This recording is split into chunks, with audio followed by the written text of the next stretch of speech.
heavy. Has it always been like this?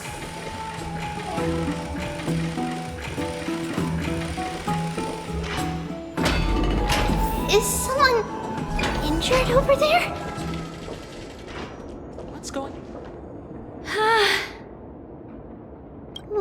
What happened here? Watch out! Watch out! For the Kremnoan! Kremnoan? This is their doing? Aggie, now's not the time to dwell on that. Let's help the injured people first. Excuse me! Coming through! Oh, you two are here as well. That's a relief. Even the Twilight Courtyard is involved? What in the world happened here?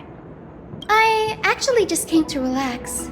But as soon as I got here, I saw all these people lying on the ground. I've examined them, and they don't seem to be seriously ill. It feels like they've just spent too much time in the hot water. Multiple individuals fainting simultaneously from the hot pool steam? Where is the manager of the Bobs? He disappeared, and no one knows where he's gone to. Some people have been saying that the Kremnoans are behind this. Lady Aglaea, what do you think about this? Let these people rest. The two of you, please come with me. Have you thought of something, Aggie? Yes. While their intentions elude me, it's time to bring this farce to a close.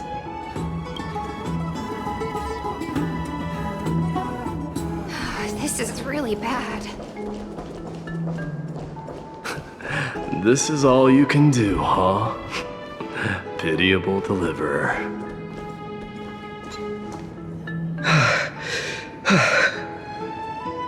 Snowy! Even Snowy!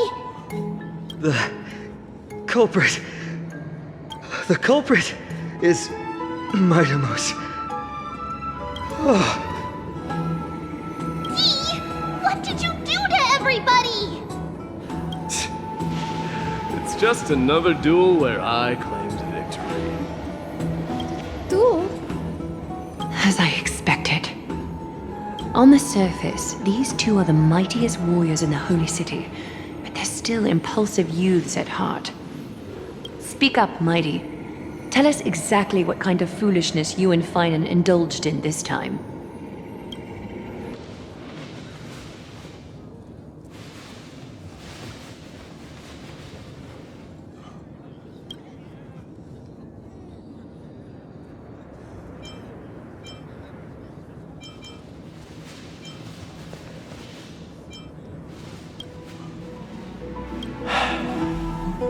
No, none of those sound right.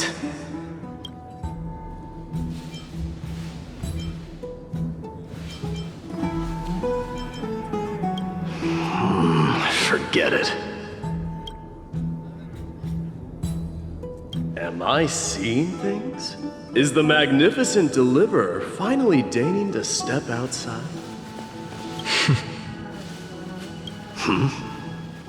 What kind of response is that?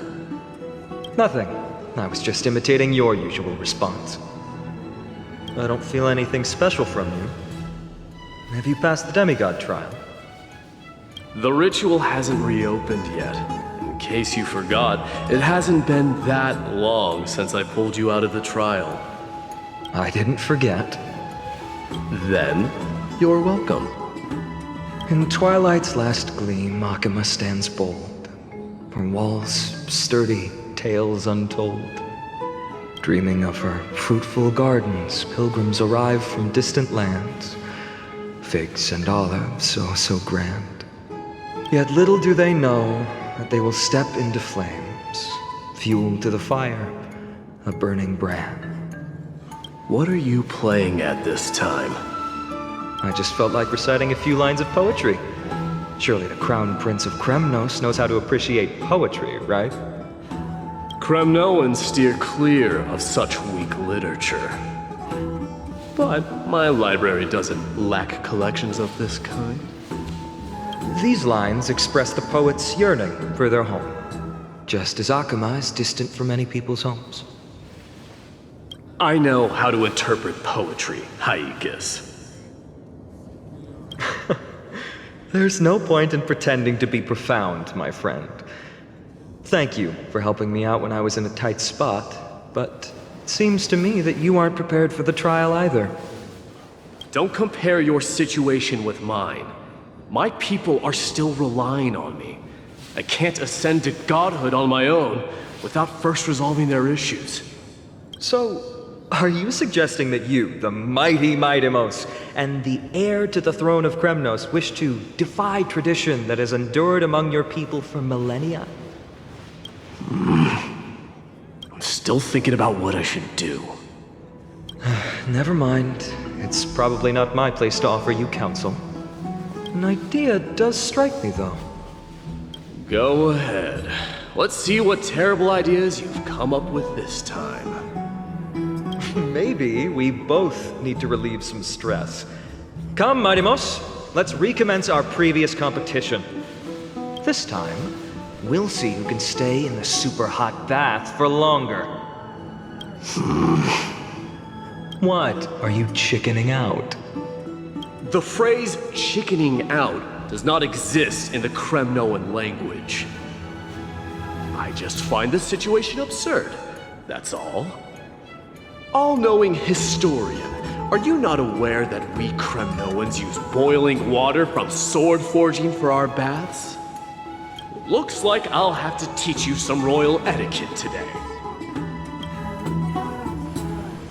And thus, an unprecedented sauna battle commences! With unparalleled resolve, the two warriors' determination even alters the very hue of the steam.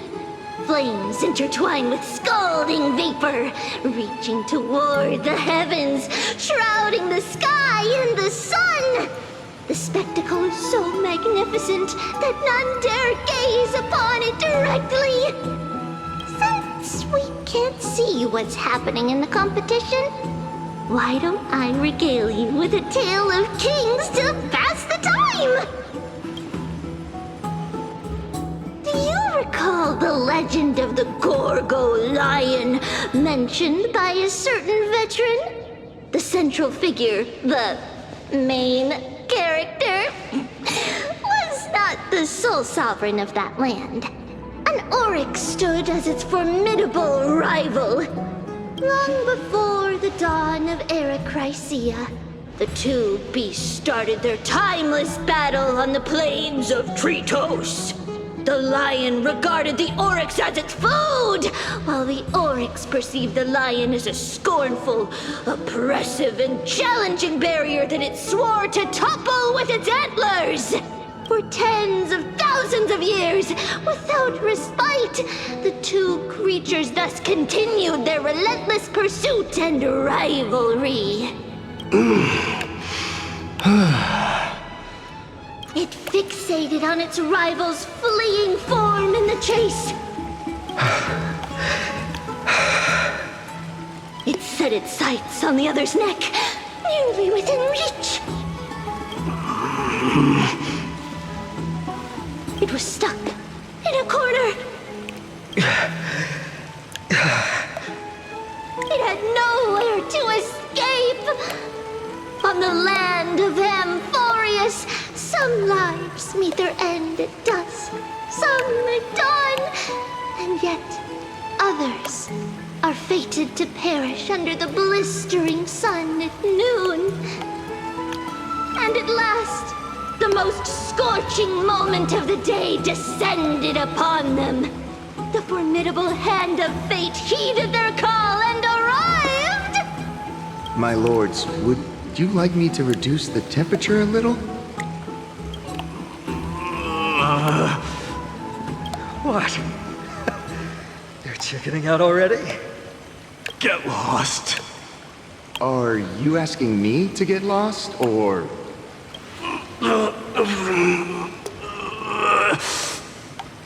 Do whatever you want. Oh, please forgive my presumptuousness, my lords.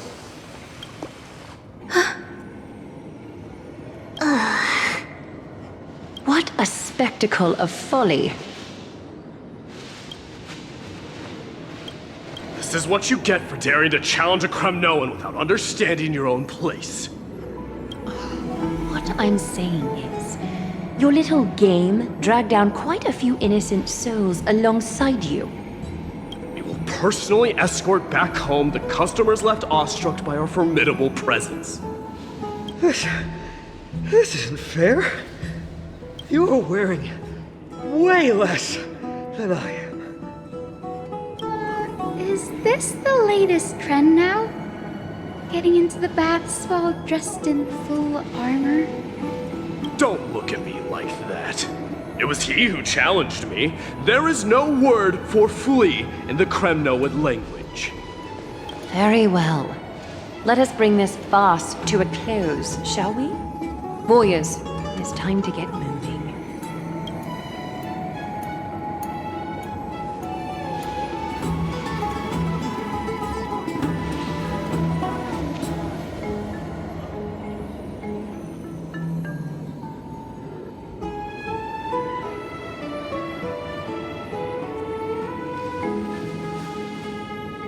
Alas, the flame chase journey is destined to be a lengthy one, replete with obstacles.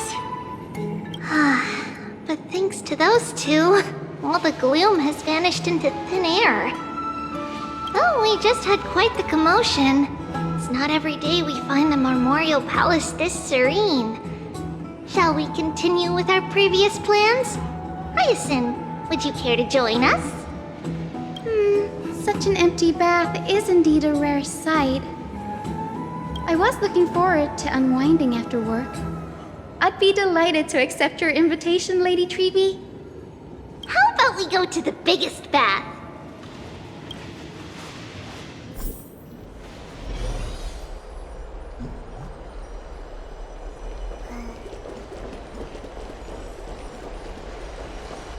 Let me check.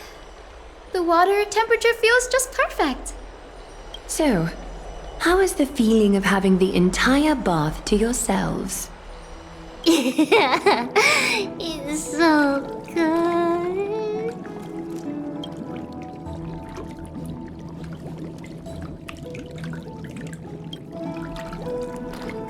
But, Lady Tribbie, aren't you going to soak in the bath with us?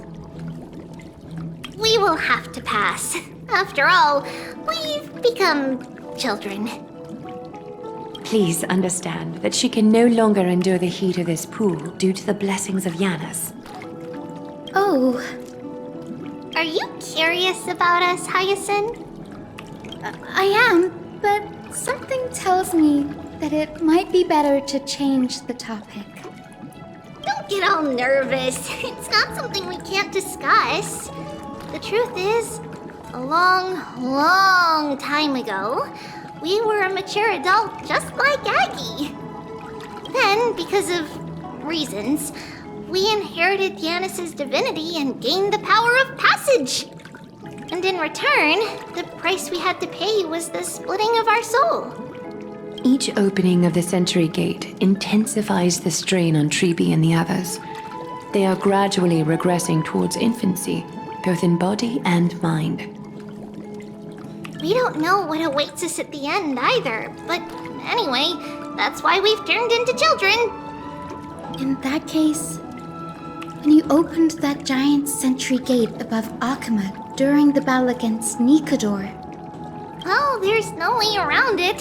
We all know that the flame chase journey won't be a smooth ride.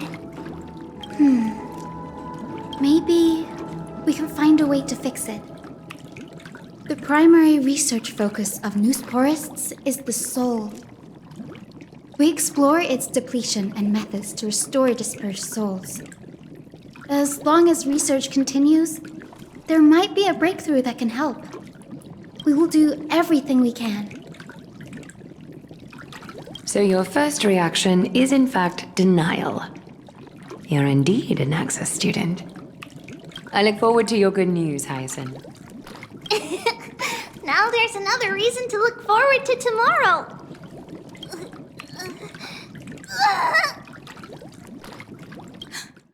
Lady Tribbie, what's wrong?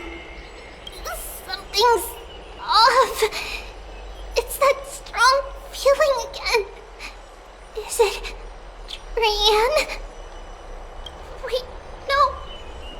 It's not Trian this time. It's Trinen. Trinen is in danger.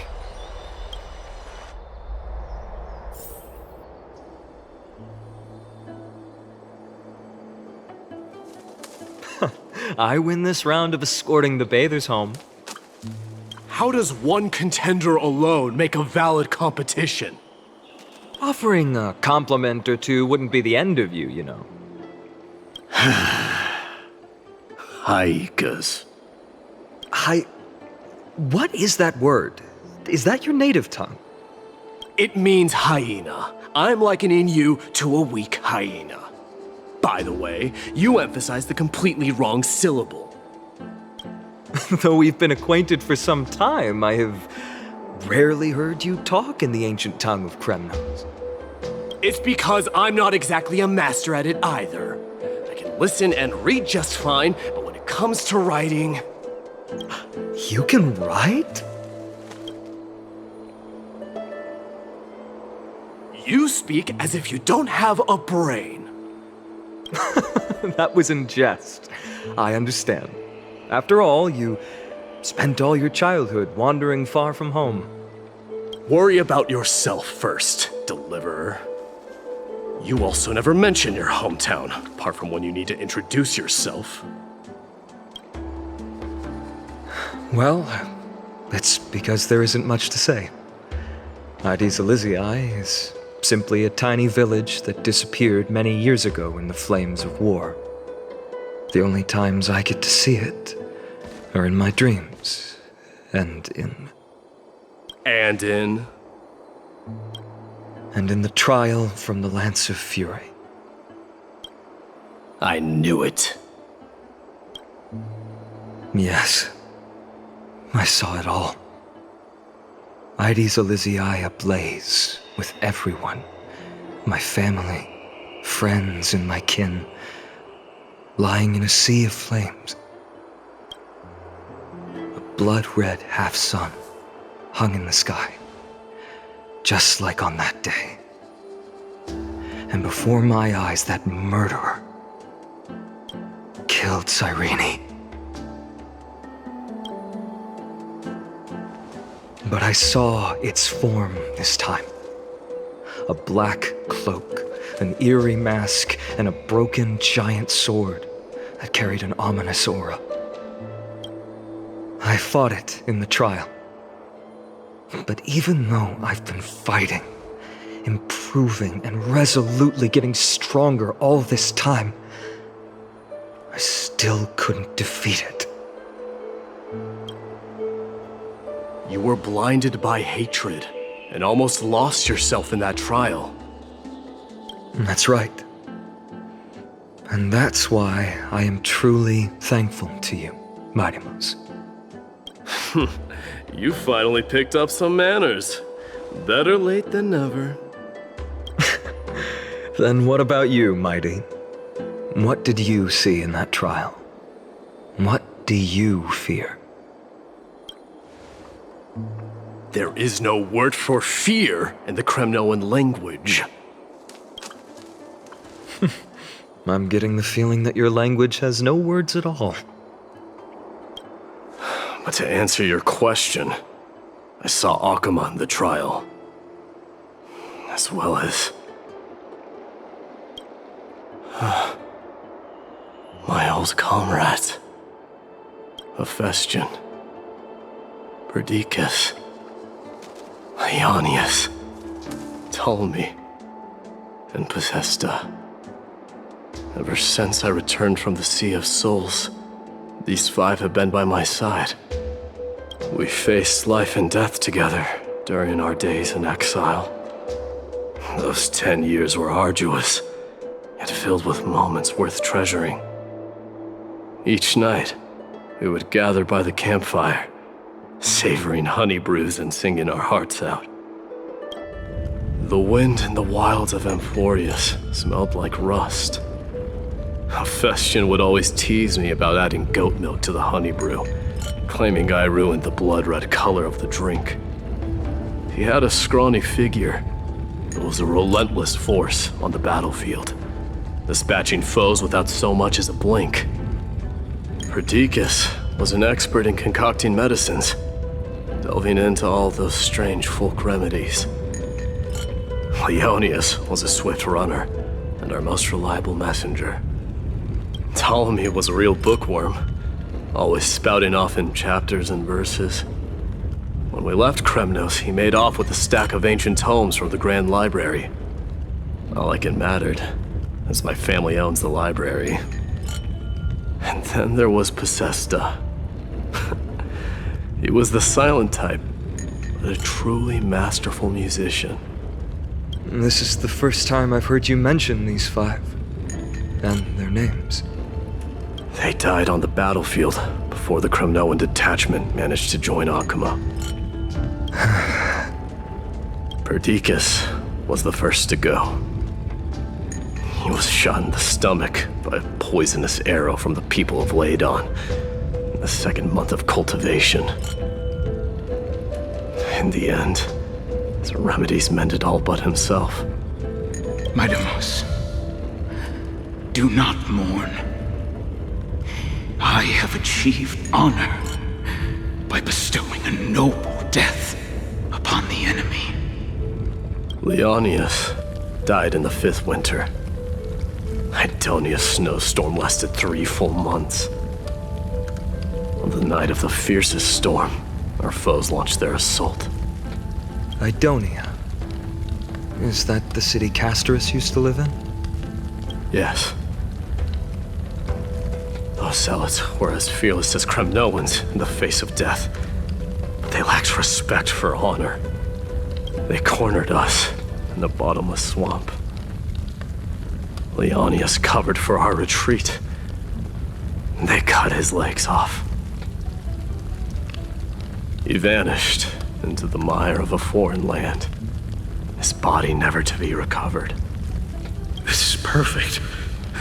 Mydei, I can finally deliver the news of you ascending the throne to the Nether Realm.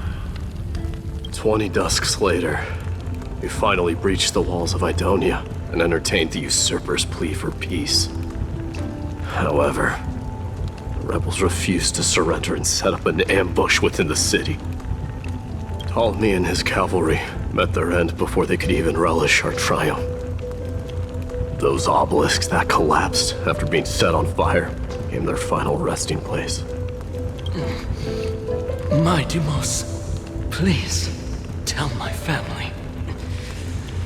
It was not cunning schemes that vanquished Ptolemy, but the immense weight of Amphoreus' entire history.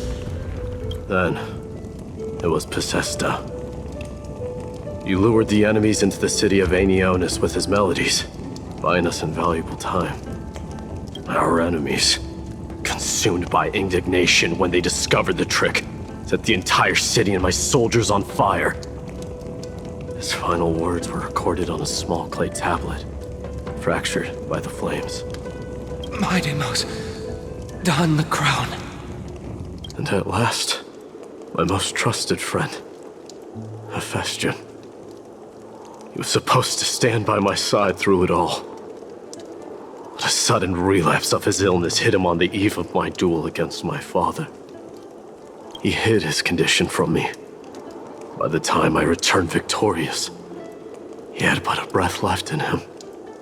A Kremnoan dying on a sickbed. I would be a laughingstock to everyone. Hephaestion, my dear friend. Spare your strength. I'll go get a physician. No need. Even if Perdiccas were here, he couldn't stop destiny from taking me away. No! None can take you away.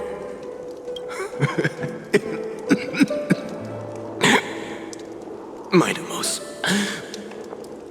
our king, do not shed tears for me. It's not befitting of your status. Farewell, my dear friend. You must lead us back home. What a grave trial indeed. Now I understand why you see immortality as a defect, or even a curse. My father threw me into the sea of souls to break the wheel of karma. But little did he realize it would grant me an immortal body and summon a fated revenge on his head. Following his demise, I considered leading my people back to our homeland. Kremnos had already turned it into a wasteland. Only darkness and insanity thrived there. Against the dissent of many, Krateros included, I made the Kremnoan detachment stay in Okhema. But I know that their glory will never be doused out. The instant of strife shall inevitably arrive. If you take over Nikedor, then you must begin the journey back to your homeland.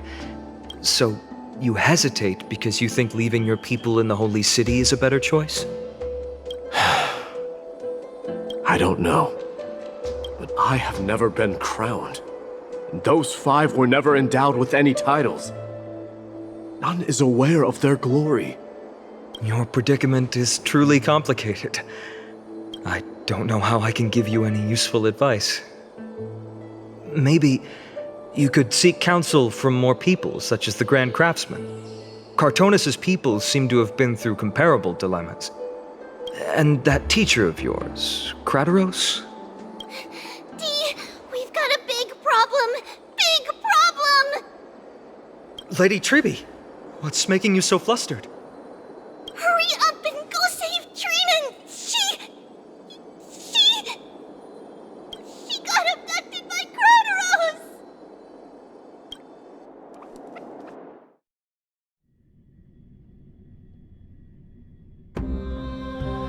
Krateros!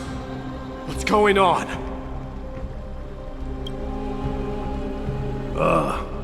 Mydei. It seems I was the one who exposed my vulnerabilities first. Aglaea, I demand an explanation. This man abducted Cyrene by force and forced her to bring him to the vortex of Genesis.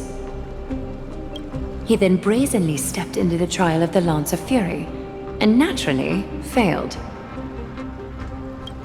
Is she telling the truth? Why did you do that? Because I don't want to wait anymore. Your hesitation made me desperate.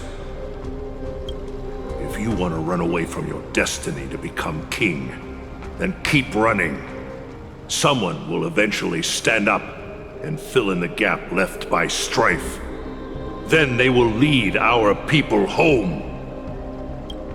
Age has blinded you, teacher. Can't you see that I'm hesitating because of this very recklessness seared into your blood? Krateros, do you truly believe you're worthy of entering the trial? To blaspheme against the prophecy? Does the mission we Chrysos heirs bear seem like child's play to you? Do you know how the Kremnoans see you, Aglaea? You're a hypocrite and a megalomaniac.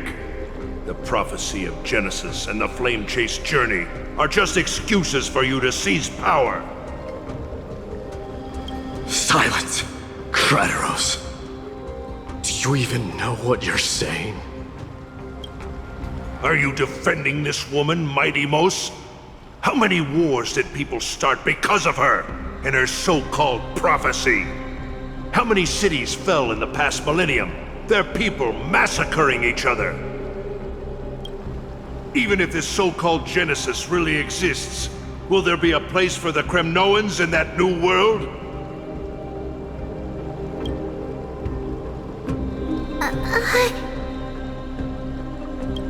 Are you done talking?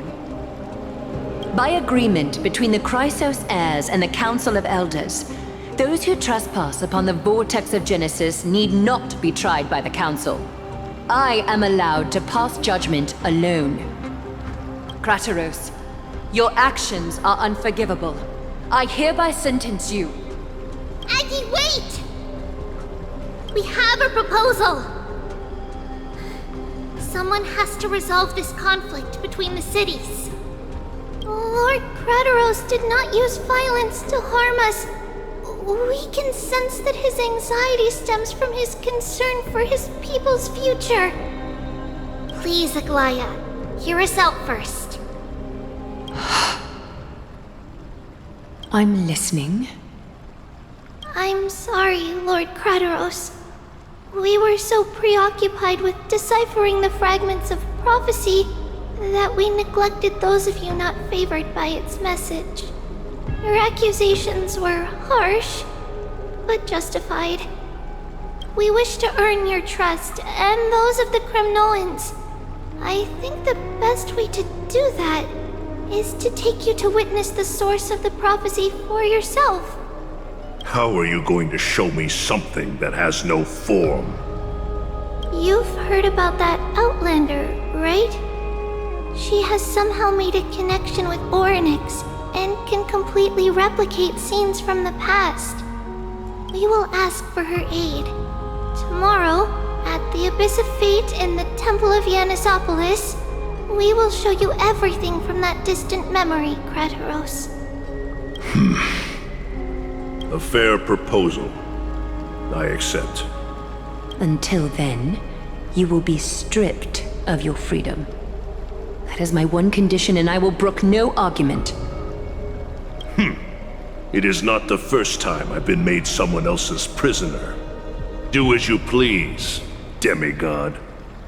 Teacher, why did you do this? Forgive me, young master. But I just cannot wait any longer. Ever since your father died, our people and I have been waiting for a day to revive Kremnos. We placed all of our hopes in you, but never received an answer.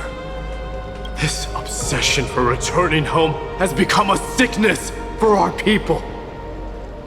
Wise as you are, I refuse to believe that you can't see the truth. You have a clear head, which is why you're also incomparably alone. A smart person can only choose to tangle himself with the mundane of this world. If you're truly capable of leading our people beyond this blood-stained fate, then prove it to me once more, Mydei, just as you did back then.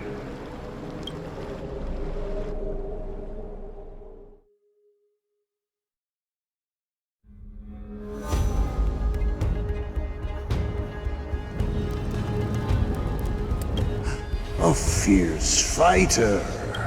I did not expect such heroism from a feeble Okhema. Fulfill your duty as the victor, warrior, and tell me your name. I seek an honorable death from you. As if you have any honor! Listen closely. I am the leader of the Kremnoan detachment, Mydei. I'm here to finish you, father. It is you, the beast spurned by all. So you did defy death. The prophecy was true. You will bring an end to my Kremnoan dynasty. Defy? You're wrong. Death fears me. It's the reason I have this body of steel. As for you, you already stand at death's door, father. You were the one who threw me into the Sea of Souls. The one who tried in vain to enslave a Titan. And the one who desecrated the body of a god. Hyacine! You're a weak king. So weak that even the lowliest hyena is a more noble existence than you. And now, fate's reckoning is upon you. Then swing your blade. Take my crown. Coronate yourself with an old king's blood and inherit it all. Become the new rightful king of Kremnos. No. I don't want the crown. Listen. If there's only one end for the kings of Kremnos, then the crown means nothing to me. All I want is your life. To avenge Mother and my comrades. But the walls of Kremnos will not fall with me. Do you truly think you can escape fate's grasp, my son? You and I, we're both the same. We feast on strife and fear. Now, kill me! The son of Gorgo is destined to be crowned in blood!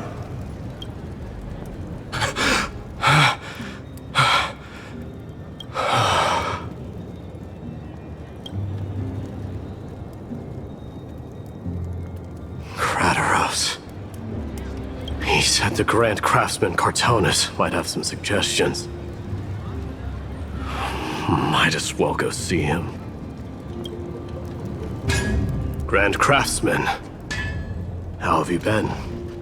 King of Kremnos it is. That you would come, I knew. You knew I was coming?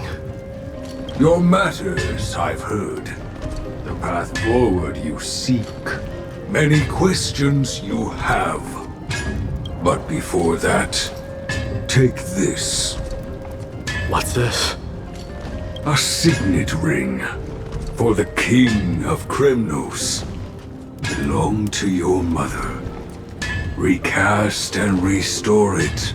I did. What? Mother threw it into the Sea of Souls. A long time to fish out it took.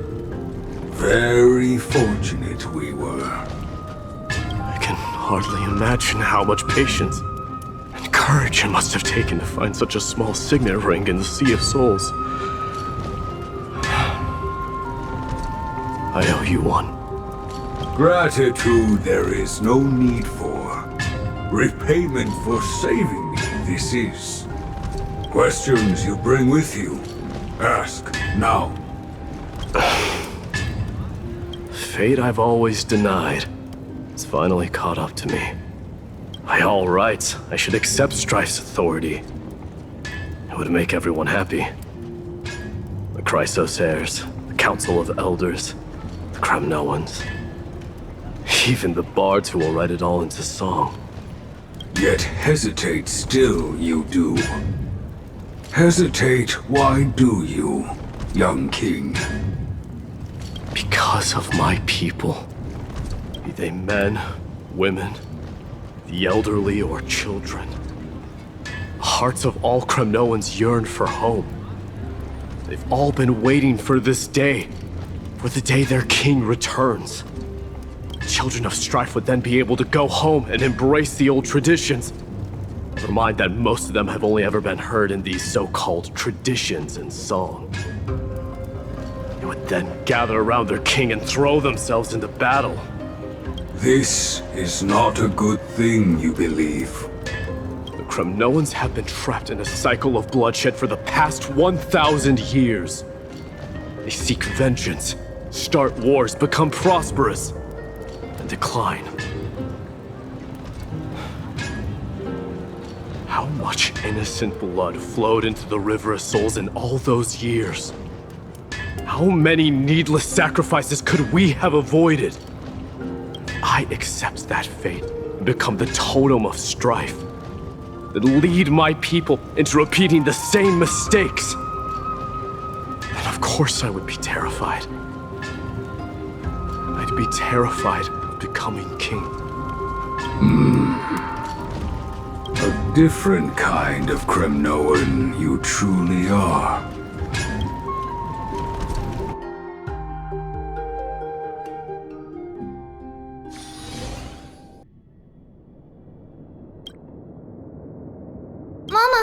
Mama, I had a dream last night.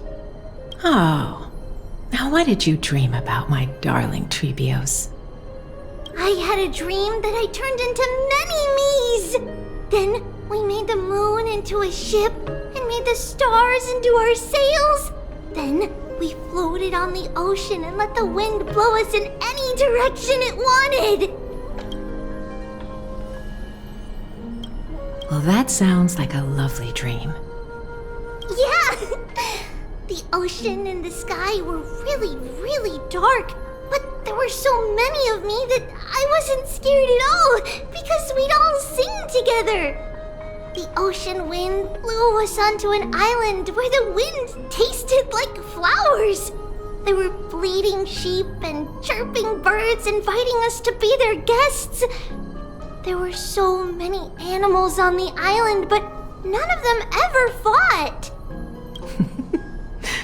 Yanis's holy maidens can receive guidance from the god of passages. Perhaps what you saw in your dream is a divine land somewhere in Amphoreus. You think so? What's wrong, Tribbios? You look unhappy. Because on that same island, I saw a dark mountain on the other side of the ocean. And it was very, very tall. The mountain looked alive, and it kept getting closer to the island. Then I realized it wasn't a mountain, but a very, very tall wave made of water. When the wave smashed against the island, it looked like it was going to eat the island up. The small animals tried to chase it away, but they couldn't stop it. Then there was a bang and I woke up. A dark wave. Mama, does something that scary exist in real life? Yes. Unfortunately, it does exist in Amphoreus, but it's very far away from our temple. We call it the Black Tide, though it has nothing to do with water. It has no shape or form, but it can swallow up animals, humans, and even titans, turning them all into monsters. Oh, the Black Tide is a baddie. I don't want everyone to turn into its food. Can't we chase it away? Of course, my dear. You only need to behave well and listen to what the adults tell you. Study all the knowledge and etiquette you need, then grow up and become a proper holy maiden. The divine Yanis will then give you guidance and help you light the way for the people. Wow, I'm gonna eat a lot and study a lot and become a holy maiden. But Mama, you said the Black Tide can swallow up titans too. What do we do if even Yanis is eaten? If that happens, then the Holy Maiden will have to be the one to guide people on the right path. After all, we are the human avatars of the God of Passages, yeah? Yeah! But one person alone is not enough. Once you're older, you'll make a lot of friends. You must do your best to unite them, because that's also our duty as priests. Friends? Are they also like me and Mama with pretty red hair? They might not, but they'll certainly be just as smart and kind as you. Mama? Am I dreaming? Don't be silly, dear. Of course you're not dreaming. I've always been by your side. What? Now be a good girl and call your friends over too. let's play hide and seek, just like we used to, okay? My Tribbios is the smartest girl. I'm sure you remember where everyone is hiding. The voice sounds so far away. I don't remember. Who am I looking for? Your friends, who will chase the black tide away alongside you, of course. Is this from my childhood? I don't remember.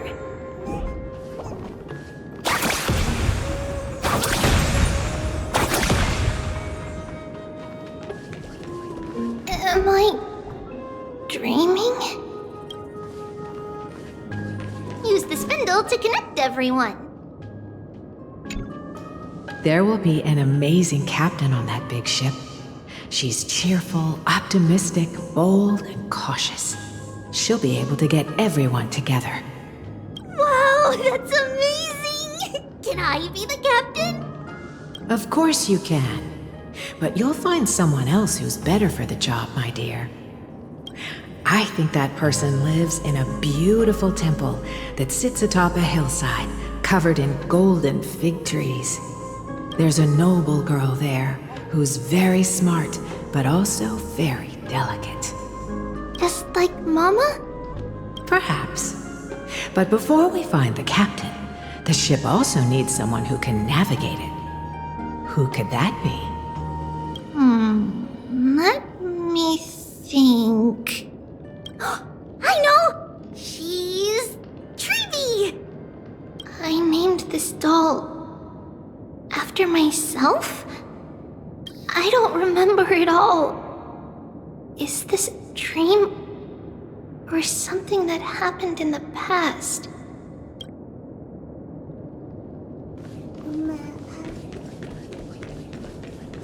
Bad chest! You can't lock me away! Huh? Why is this doll inside a chest? It's holding a sword. Why?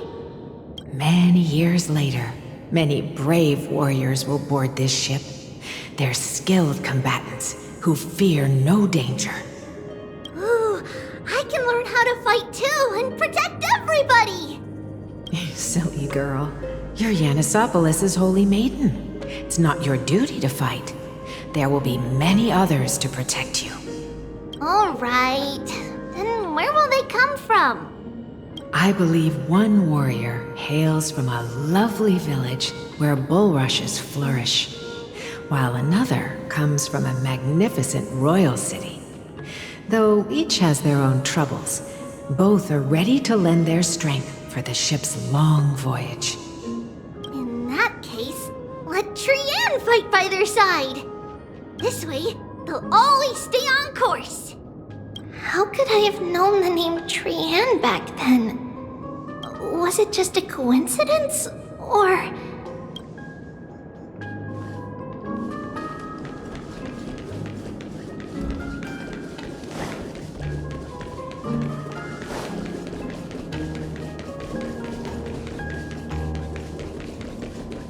Learning can change your destiny. When navigating at sea, you need to know both astronomy and geography. Isn't Yanis's knowledge enough? Oh, sweetie. The ocean isn't like the land. It's easy to get lost. That's why it's important to learn to recognize the miracle of Aglaea. All right. Even though my brain is already super duper smart, I'll still try my very best. Circes also favors children who try their best. They will send a wise scholar as everyone's teacher to help you reach your dreams. I want to be a teacher too! Oh, wait. I'm super duper smart. So I want to be the teacher's teacher. Why not? But if you're going to be a teacher, you might need to tone down that hyper energy of yours. Then Trinan can do it. She's well behaved and would make a great teacher. Mama and the others always said that I had a great memory. But now, I can't even tell if this is a memory or a dream. Come, let's line them up.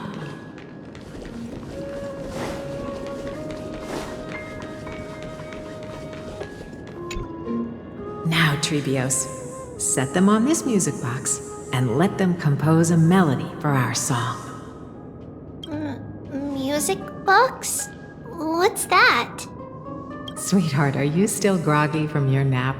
You invented it. I invented it? What does it do? Oh, my lovely Tribbie. You're usually so bright. What's gotten into you today? Well, you might as well see for yourself. Put your good friends on it and see the wonders it can do. Put the dolls on. It's rotating, and I can hear something. That's right. It's a music box. If you place the dolls in the right spots, it will start rotating and play beautiful music. Out of all your inventions, this one is my favorite. I don't remember. It's all right, my child. I'll sing along to the tune, and it will help jog your memories. Happiness abounded in this lush land by God's chosen. Giants raised their glasses in a toast, beheld by the 12 constellations. 3 carved the heavens and the earth. 3 wove the threads of fate. 3 molded life with their hands, and 3 guided calamity's gate. They declared the world too unstirring, hence wished endless laughter upon the living. Thus you and I were created, with words and song to weave, and love and intimacy to give. Thus creation was complete. Who then will bear the weight of humanity's souls, to lighten the steps of the living as a whole? O great Kephale, all-knowing Father of stature so tall, yet low does their gaze willingly fall. With light of dawn heavy upon their shoulders, golden blood spills unto the land, converging into a boiling river that flows to the heroic heirs of this world.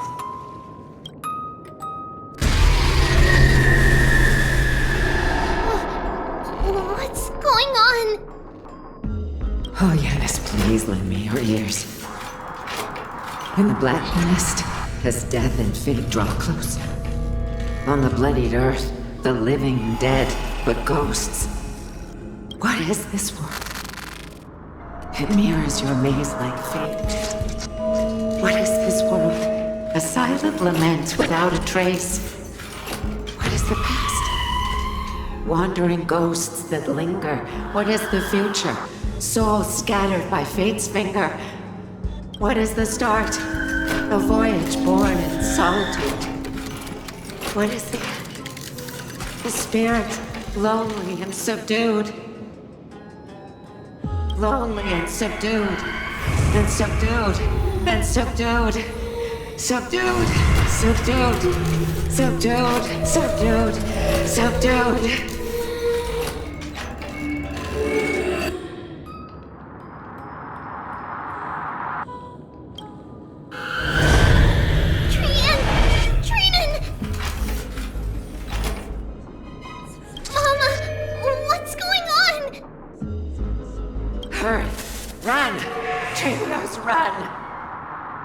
The black tide has arrived. Where can I go?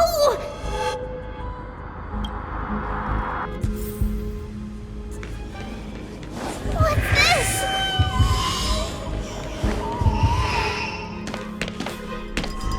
Why? Why are there dolls everywhere?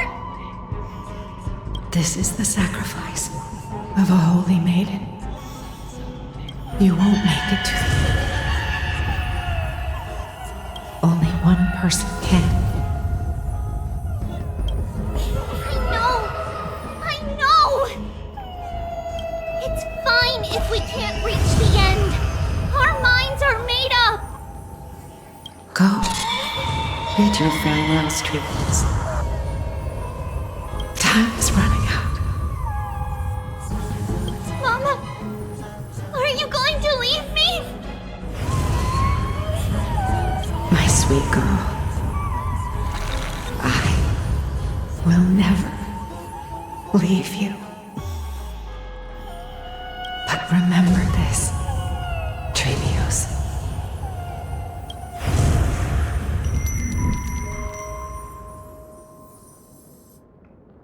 All shall bid farewell to one, and that person alone will witness the miracle. Since your mind is made up, then traverse the black tide and dispel the fog for Amphoreus. I shall see you tomorrow, my dearest Tribbie.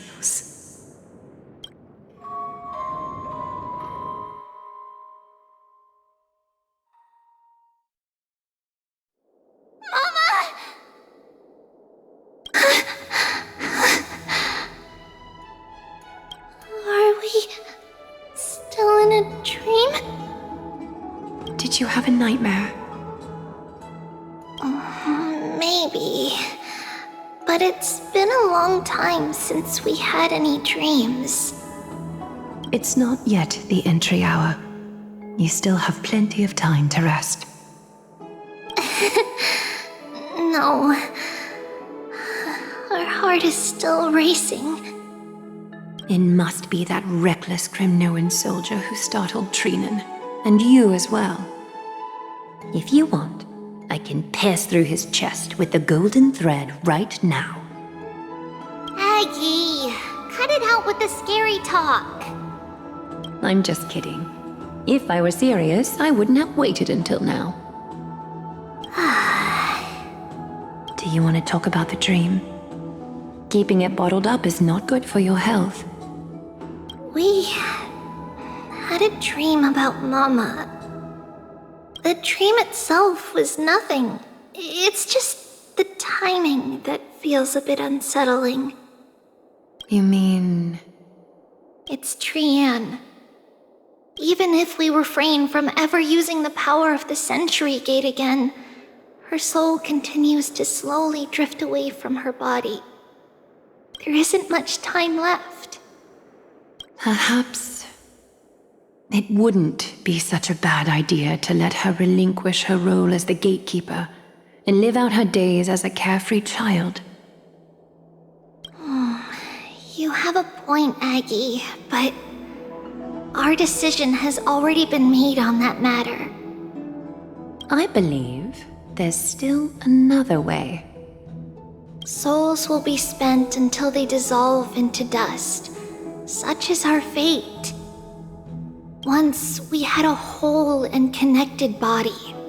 If that body were a tree, then its trunk and branches would share the same fate, decaying at the same pace. Now, we are fragmented into numerous selves. Despite the absence of a trunk, we are offered another possibility. We can choose how our branches will perish in a way that is most beneficial to the flame chase journey. Compared with saying farewell to one person, watching many fade away before me is even more sorrowful. But advancing is the destined end of Yanis's trial. There's no retreat in our path. Don't feel sad about saying goodbye to us. We've already agreed on this, right? It won't be long before I forget what sorrow tastes like.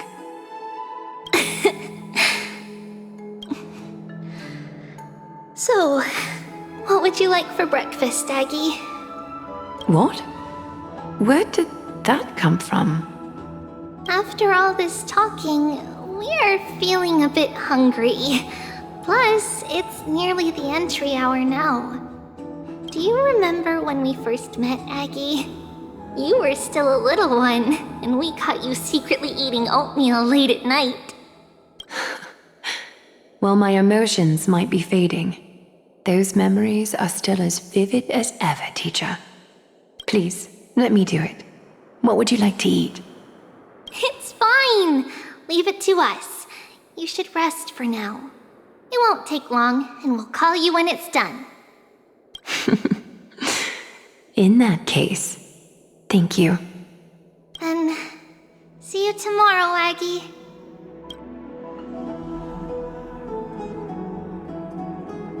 Nevertheless, that nightmare is ominous. Memories are slipping away, even the image of Mama. Just as expected, another trip must be made into the abyss of fate. Hopefully Orynyx will be willing to help us.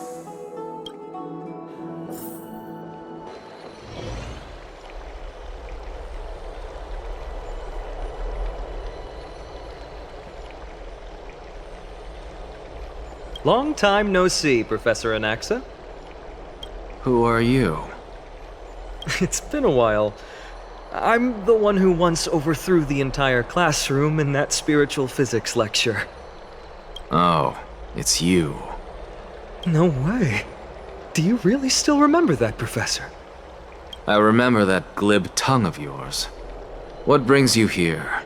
Surely you're not here to reminisce. You could tell. Of course.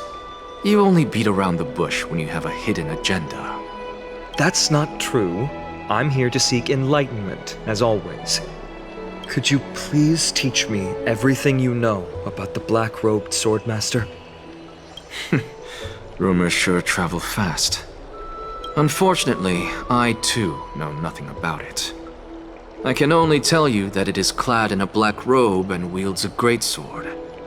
At least, it looks like a greatsword. It's shaped like a twisted half-sun, and a peculiar dagger resembling a crescent moon. By the way, take this with you. I got it from the sneak attack. It's yours now. Oh, I was right. It is this thing. The one who torched Ides Elysiae to the ground and killed everyone.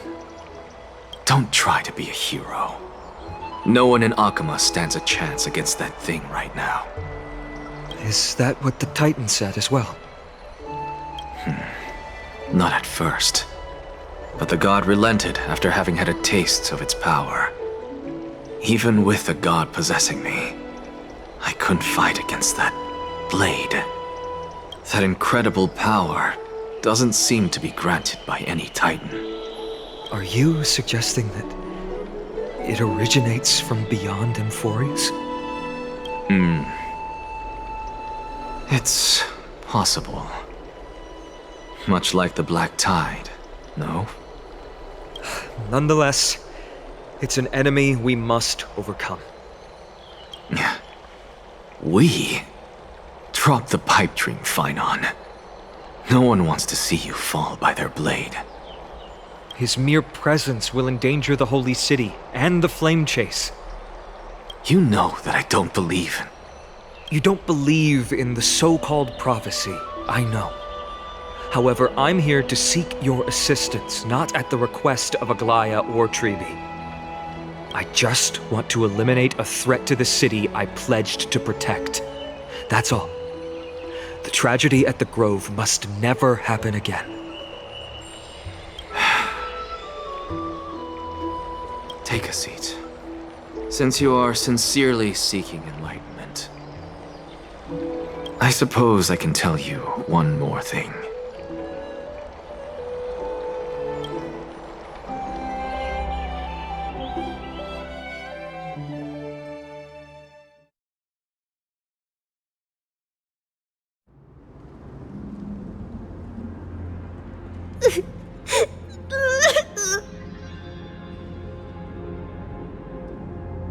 What's wrong, Trian? Nothing. Just remembering what happened at the Grove. The monster in the black cloak. So scary.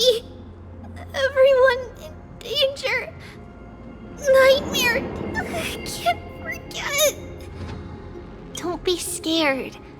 There are no bad guys here. Didn't you save everyone with the Century Gate, Trian? Trian threw it away. Far, far away. It's never coming back. We got back safe from the Grove because of you, Trian. You're the reason the Flame Chase journey can continue. Sorry. Trian feels a bit dizzy. Why are we here again? For the same thing, of course. Remember? Tomorrow we will reveal the prophecies past to everyone. But first, we need to restore the memories that have been blurred by the fragmentation. We hope to present the full truth to everyone without hiding anything. Since Yanis caused the fragmentation, we can only turn to another Titan or Onyx for help. Also, remember to get breakfast ready for Aggie before the Lucid Hour tomorrow. Oh, yes! Trian remembers now. Oh, on that note, we had better prepare some saffron before we meet with the Titan. Saffron? Oh, it's an essential offering for rituals in the Temple of the Three Fates. You think we shouldn't go to Orynyx empty-handed? Yes, it's also a symbol of Yanisopolis. If we are to replicate memories, we need to use something that has experienced those days. And when we first met Aggie, we added that to the porridge we made for her, and she really loved it. I see! It's like killing 3 birds with 1 stone! But it all depends on whether Orynyx is willing to help us. This could be a problem. After all, it was us who took the core flame from Yanis, from Orynyx's kin. We will have to give it a try, if there's truly no other way. In our current state, we probably can't do anything to them. We'll cross that bridge when we get there. Leave it to Trian. Trian knows how to play cute. In any case, let's look for saffron first. I hope there's still some left in the temple, untouched by Nikador's soldiers. I remember that aged saffron is preserved in sealed jars. Let's be on the lookout as we go.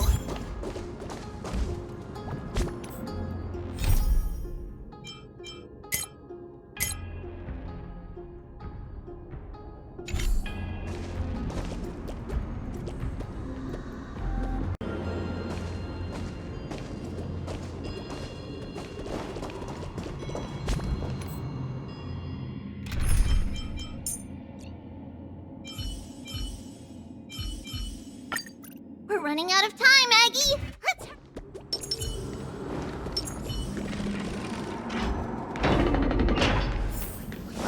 It's a dead end ahead. Turn back, teacher. What? Aggie? No, it's an illusion.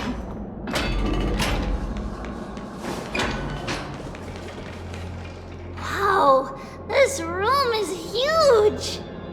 Trinan, did you? Yeah, I saw it. Was that a warning from Orynyx? What are you two whispering about? Tribbie? Trinan? Trian can't even hear our own telecommunication. Well, never mind. Trian suddenly feels like this place is quite familiar. Oh, there's a whiff of safari in this room. It's right over there. Over here. Follow Trian.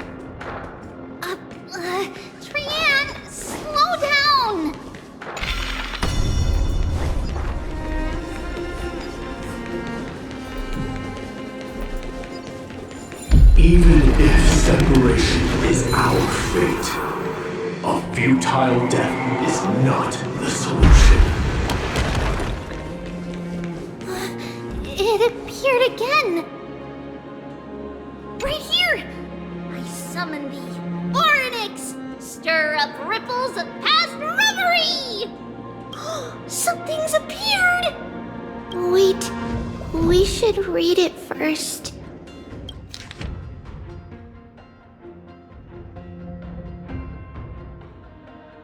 Wait, this is a letter? It mentions something about Saffron and Tribbios? Isn't that name... Never mind that for now. Why is this letter here? And how did Trian sense it? Could it be our lost memories? Is it possible that we were already noticed by Orynyx and entered their trial? But why haven't they said a word?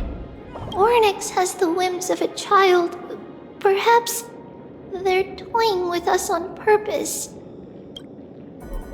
Come on, this isn't the right time to be playing games. Separation and death are tools. Reconciliation doesn't come easily. Are these visions also fragments of the past? Tribbie! Trinan! Look what I found! Is this the safari? Coming! We'll take a look. But Trian, there's nothing in here. What?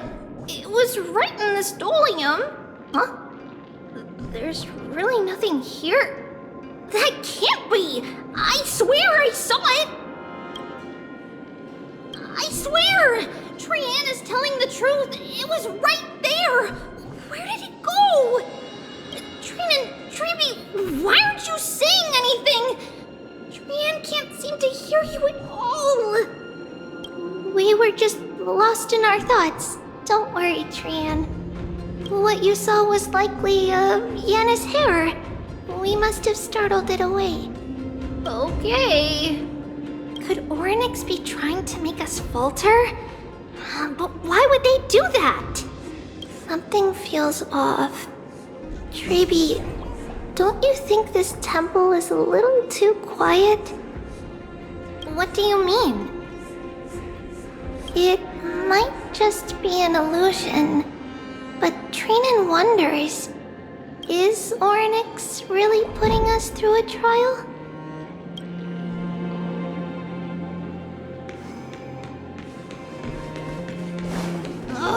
Still no luck finding any safari. I suppose we can do without it. Let's try to convince Orynyx. At least they didn't toss us out straight away. Whoa, Tribbie, Trinan, look at this! So cool! There are so many of us now! Man, it's really quiet in here. Do all Titans live in dark places like this?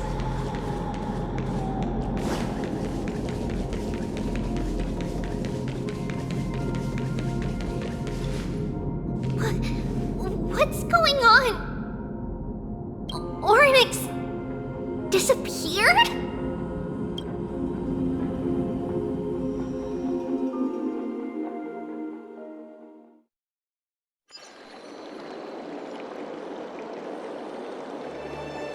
Are you saying that the black-robed swordmaster is not just tied to the Black Tide, but is also hunting for core flames everywhere? This is the most plausible possibility.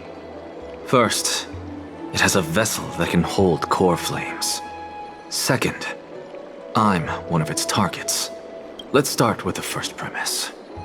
Its peculiar ceremonial blade can interact with a core flame, as evidenced by the pull I felt when it stabbed into my chest. I hypothesize that the blade can sense, absorb, or even retain core flames. The second premise is even more explicit. When it was engaged in fierce battle with many of us and was heavily distracted, it remained consistently focused on me. Or rather, on the Titan Circes inside me. So it's plundering the flames. But if your argument holds up, wouldn't he be headed to Okhema soon? The vortex of Genesis is full of the Titan's core flames. Not necessarily. Let's call that person the Flame Reaver for now. If my presumption holds, that person has 3 targets. The first target is me. The second target is Orynyx, who hasn't yet fallen. And the third is Okhema and the Vortex of Genesis, where the core flames are housed. But I suspect Okhema won't be their first target. Kefali's core flame is guarded by the Council of Elders' arcane power. And Fagusa's water curtain should be able to block out any external perceptions. What about Thanatos and Aquila? Their core flames are yet to be restored. The whereabouts of Thanatos remain a mystery to all. As for Aquila, can you fly? No, I can't. Why are you asking that? Can that Swordmaster fly? Good point. But what if he does grow wings? If they had wings, I wouldn't have made it out of the grove alive. That's a relief. Anyway, since the Flame Reaver has 2 targets, we need to move fast. With the distances between Okhema, the grove, and these potential targets, I believe we should bolster our defenses and...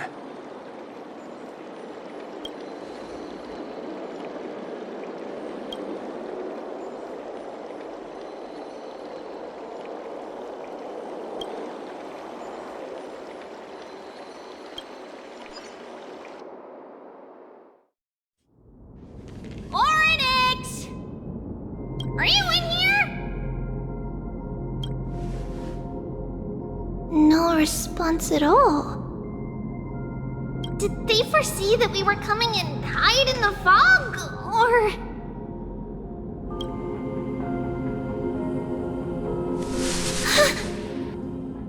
Tribbie, we should leave.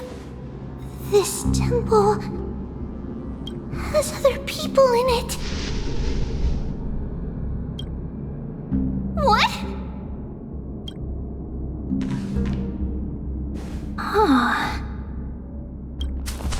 Listen, footsteps. Fast ones. 3 or 4 people coming this way. Come on, we need to hide. Whoever they are, we can't let them see us. Tribbie, Phainon, come check this out. What's this? Tran feels like it's so familiar.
little gray, snowy, and...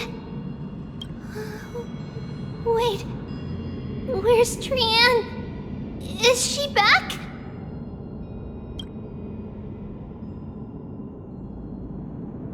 We only saw the two of you collapsed on the side of the road when we arrived. Danny and I looked around, but we couldn't find any traces of Lady Trianne. What about the black-robed swordmaster? Blast it! Of course it's him. We were still too late. I fear something bad has happened to Orynyx's core flame. Then Lady Trianne... She doesn't have much divine power left. We can barely sense anything.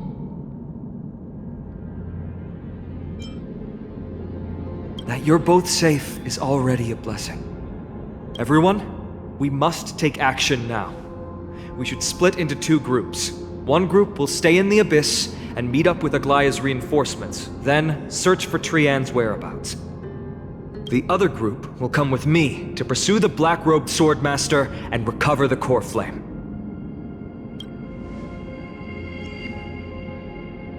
I didn't get to tell you this before, but Anaxa and I already have our misgivings about the Black Tide, so we've made preparations. I'll tell you the details as we move. Opportunities are fleeting on the battlefield. We should hurry. Lord Phainon! Lady Tribbie and Lady Cyrene. I'm glad you're all right. Did Aglaea's people get here? Yes. Lady Aglaea already knows about the situation and sent along a message. Phainon, I understand that Swordmaster is of great importance to you. But if you charge in without a plan, I fear that you won't be the only one who dies in vain. I understand. Hatred is a hero's deadliest poison. I have no intention of fighting alone. If that Swordmaster really is related to the Black Tide, the Chrysos heirs must not take them lightly. I have indeed planned to return to the Holy City and discuss the strategy with Aglaea. We'll need all the help we can get for this encirclement.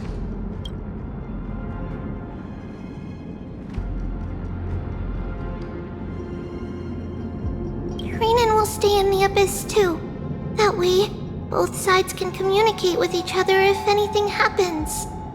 Thank you, everyone. Partner, Tribbie, let's go.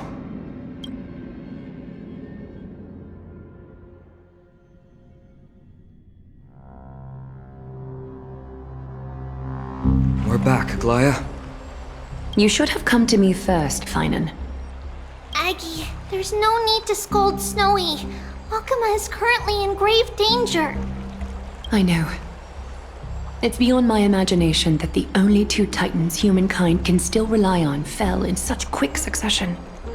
I've never seen the golden thread pulled this taut, as if it could snap at any moment. Phainon, tell us your plan. Time is of the essence.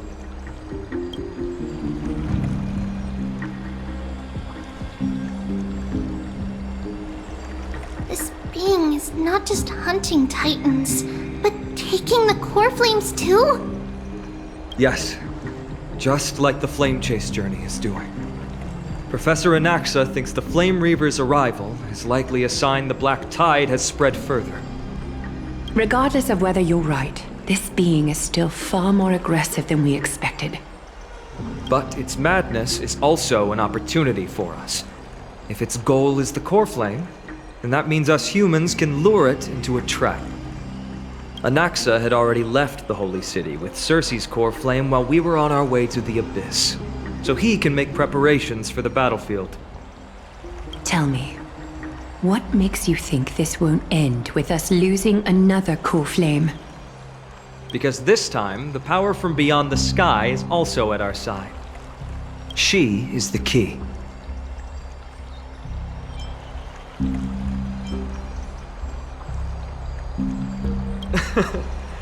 We need your other companion, too. Ma'am, do you mean me? I see. Phainon, that battlefield you mentioned, is it Castrum Krymnos? Yes. I'm sure everyone remembers the astonishing miracle our partner here performed with her companion during the battle with Nikedor, and how they awakened Castrum Kremnos' past. That will be the key to our victory. We will use Orynyx's power to once again open a passage to the past and lure our enemy inside. Then, we'll seal the Flame Reaver in the maze of time. Impressive. Orynyx has fallen, and Yanis's divine power already belongs to Okhema. Once we take back the core flame, the Swordmaster will have no means of escape. It's very clever, using the element of surprise instead of brute strength. Can you do it, little one?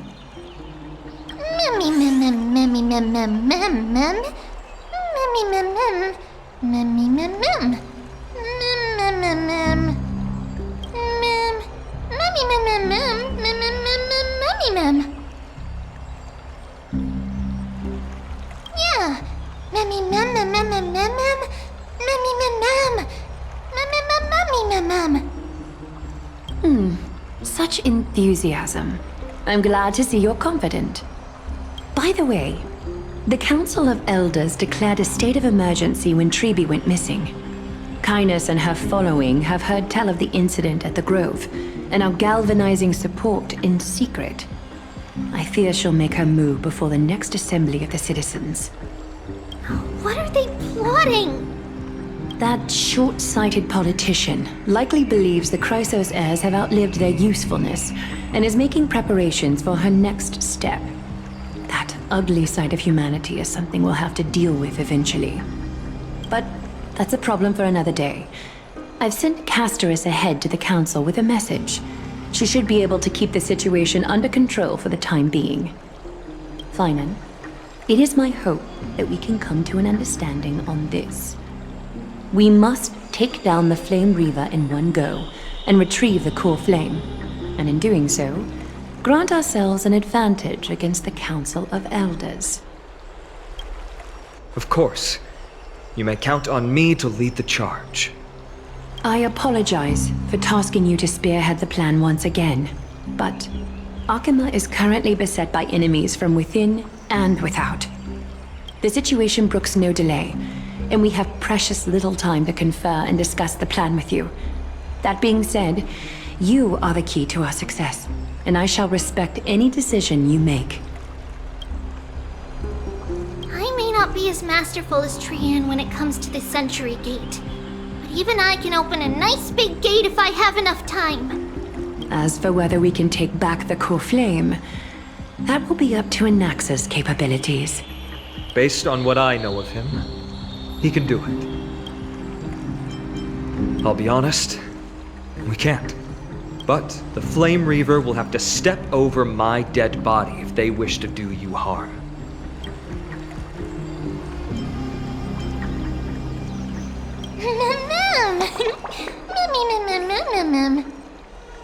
We are grateful to you for your aid, and to the rest of you as well.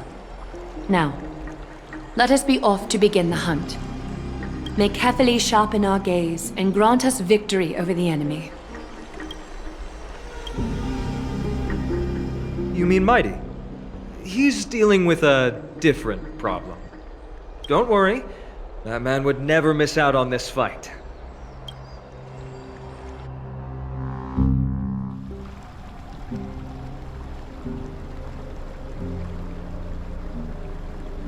Farewell, my dear friend. You must lead us back home. You and I, we're both the same. We feast on strife and fear. If you're truly capable of leading our people beyond this blood-stained fate, then prove it to me once more, Mydei.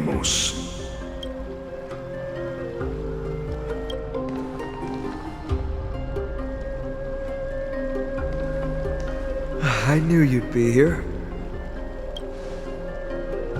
I heard you're about to set off on an expedition.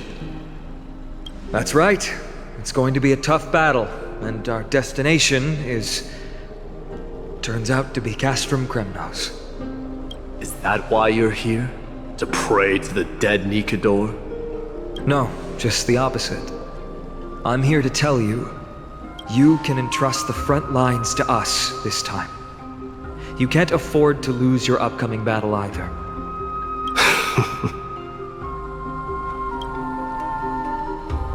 Have you heard the story of Geocles the Mountain Breaker? Sounds like you've spoken with Cartonis. That's the name of the legendary mountain dweller, right?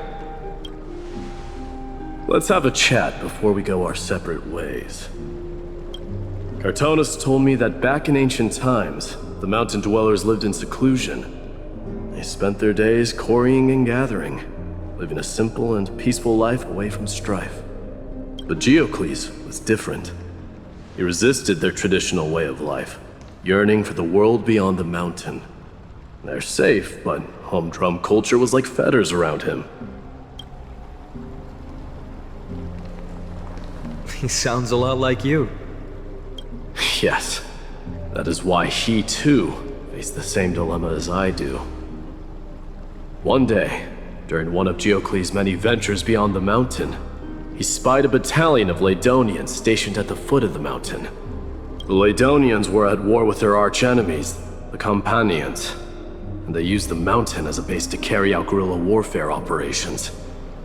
When Geocles, who had taught himself the common tongue, approached a soldier, he learned a shocking piece of news. Ladonians were planning to plant mines and explosives all over the mountain, and then lure their enemies within. With danger lurking with every step, the mountain dwellers' homes were no longer safe. Geocles quickly returned to his village to bring the news to his people. But... let me guess. They refused change and chose to put up with the situation instead. That's right. The mountain dwellers were fearful of even the smallest change to their lifestyle, let alone leaving their home. Despite the imminent war, the elders would rather negotiate for peace instead of leaving the mountains. This made Geocles both angry and sad. But he didn't give up. If you were in his shoes, what would you have done? Lead my people on a resistance, perhaps. I'm not sure.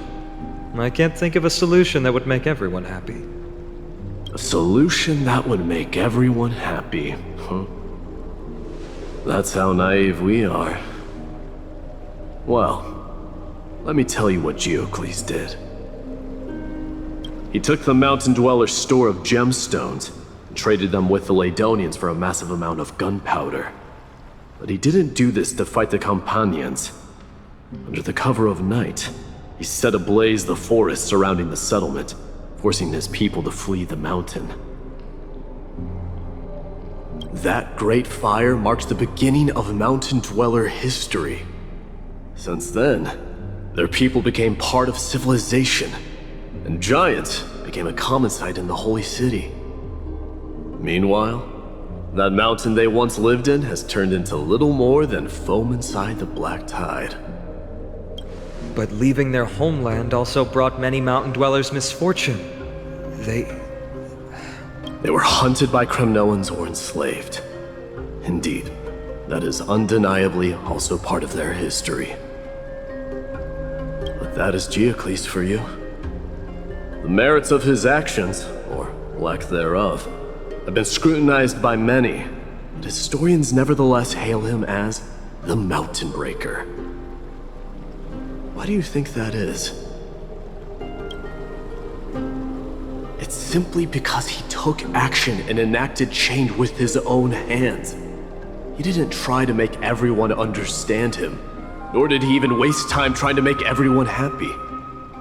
He started a great fire and burned the shackles of tradition to ashes, and then forced everyone to march toward the coming of a new era.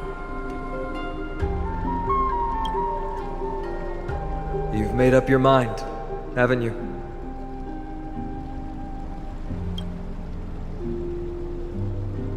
I'll be leaving Okhema soon to fight the great darkness of this world. To shoulder Nikador's destiny. So, listen well. If there comes a day when we meet again on the battlefield, that I stand opposed to the flame chase, remember to stab your sword into my back through my 10th thoracic vertebra. That's my weak spot, and the only way to kill me.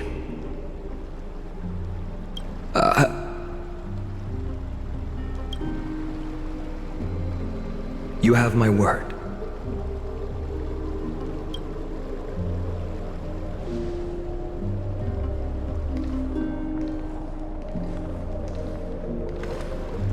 Go now. The battlefield calls. Send that flame-thieving hyena to their death. If you find yourselves with no other recourse, pray to that blade in the sky. Loudly call out the name of the new god.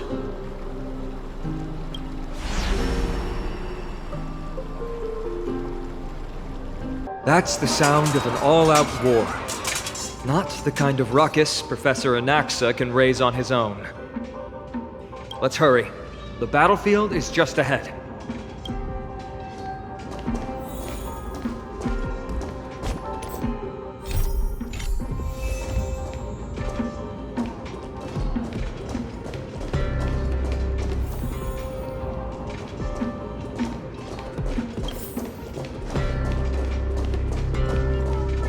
No way. A Kremnoan.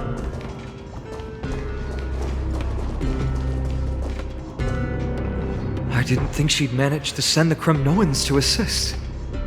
Brave warrior, what's the situation on the front line? Okhema, why are you here? What? Didn't Aglaea tell you? We have been instructed to assist you in trapping the Flame Reaver. Aglaea, that vile usurper. I spit on her name. Our king will be back soon.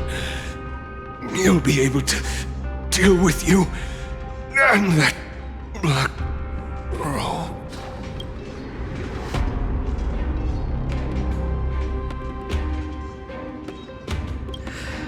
The Kremnoans really are just like their king. Rest in peace. May your glory last forever. Did they come to fight on their own accord? Or... I can still... You must become king. Nikador is with us! Nikador is with us!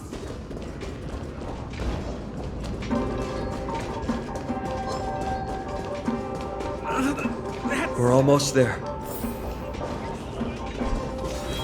Can't see. Once we take back the core flame, Yanis's passage will open. When that happens, you must evacuate immediately. Don't stay behind. The rest will be up to how well we work together. But remember what Mydei said before? Cast aside all distractions once you're on the battlefield. Let's go, partner. Today, destiny shall stand with us!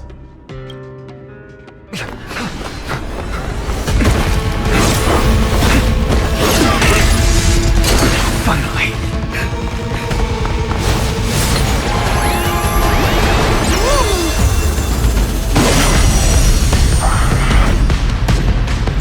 Pent in the memories of the dead! Executioner!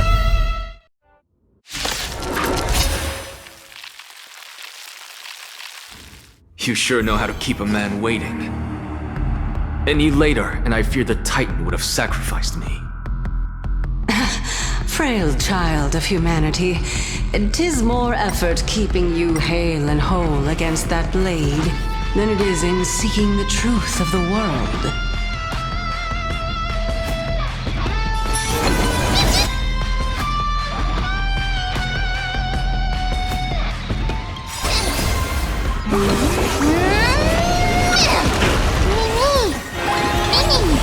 A little on time for resolution. No matter. The way is fraught with difficulties. Farewell. This mortal watch over you and guide you on your path. Countless, thus our fates become one. So fragile, like a wisp of silk. Together as one.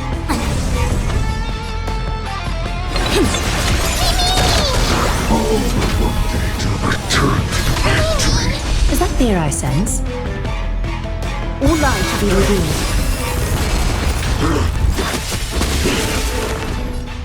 Serenity is before me. A little honesty would do us good. So fragile, like a wisp of silk.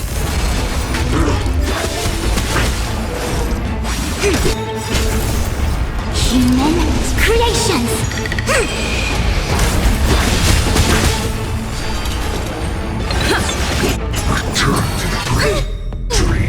They're trying to overwhelm us with numbers. Take them out! Is that fear I sense? Oh, what a spirited display, deliverer. To overcome the thorn, moment and doubt farewell.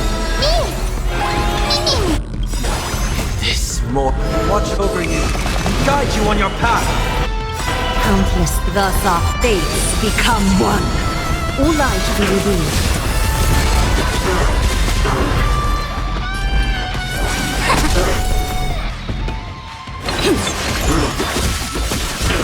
So fragile, like a wisp of silk.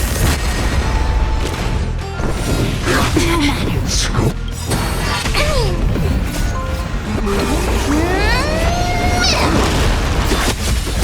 I heard the call. Serenity is before me. All lies to be revealed. Get ready, Frost. Can't hold out much longer. Quiet. I know what I'm doing.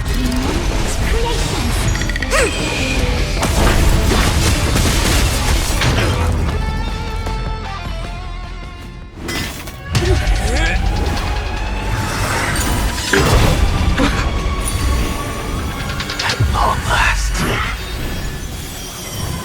Century Gate, open!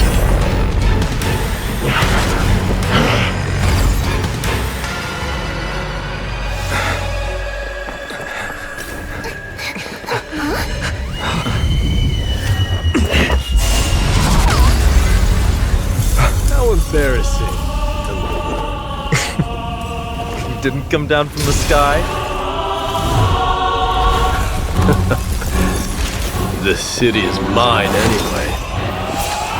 So why shouldn't I go through the front door?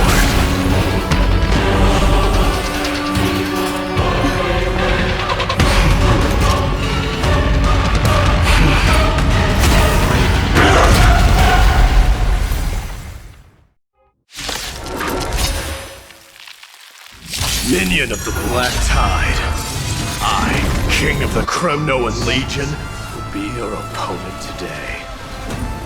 Long time no see, Nikador.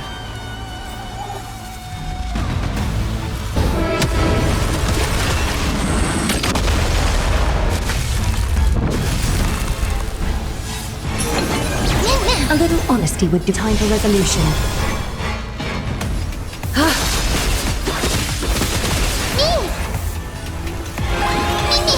Is that fear I sense? Such petty tricks.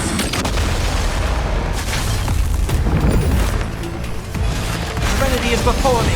A little honesty would do us good. The omniscia sees through you.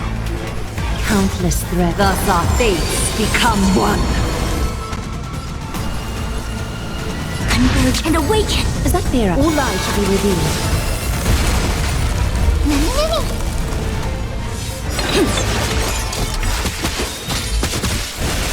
Rejoice, for I grant you the honor of sharing your final resting place with Kremnos' departed heroes. So fragile, like a wisp of silk. Moment and doubt farewell. This moment watch over you and guide you on your path. A A little Olai to be revealed.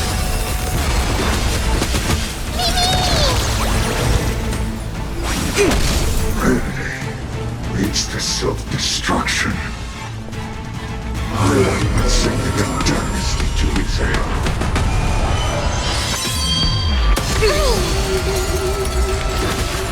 Well fought! That was a good opener to the ceremony! We honor the fallen gods with this fight to the death! Trinity is before me! Countless, thus our fates become one. So far, like a wisp of silk.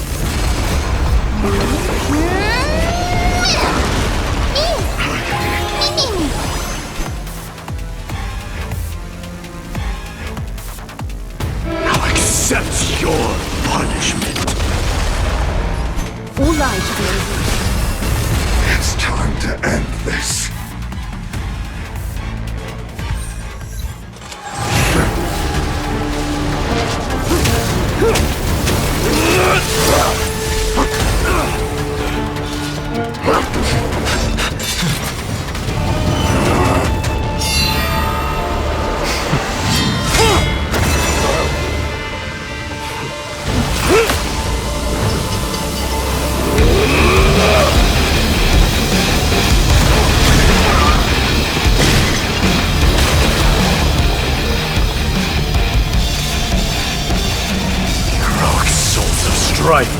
Heed my call!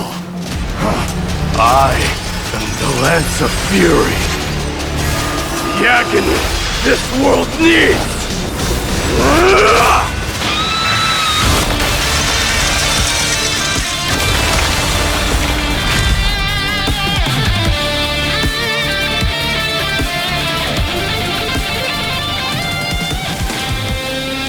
Witness this.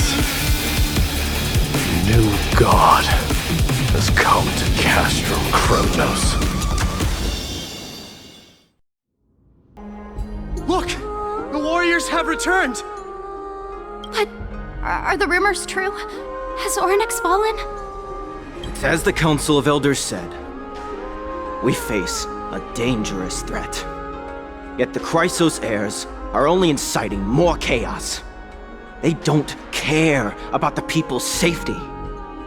They really gave the core flame of strife to a Kremnoan at the end. What a noisy crowd. This, doesn't feel right. It's probably because Oryx is gone. Oryx was a generous titan in the eyes of the people. They graced us with miracles, allowing humanity to reap many a convenience from the past. What they don't know is that the Titan didn't do all of that of its own volition. Regardless, the Titan has fallen, and we must surrender Oryx's core flame. A meeting with that woman again so soon? I just can't catch a break. Professor Anaxa, why don't you find someplace to rest first? Matters that require Aglaea's attention are piling up. You two meeting again will, forgive my honesty, only distract her. Just try to stay on your best behavior, if you know what I mean. That's not up to me, I'm afraid. I've been trapped in her prison the moment I set foot in this holy city. The price of having a Titan living in my head, I suppose. Don't worry, I don't want trouble either.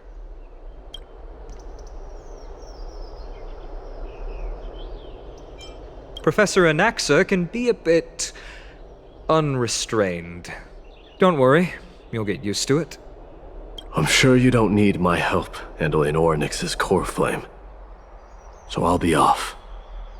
I have some personal matters to attend to. It somehow feels like D has closed himself off even more after he completed his trial. Yeah, a lot has happened in the past few days. You've been lost in thought for a while now too, Tribbie. Did Phainon bring news?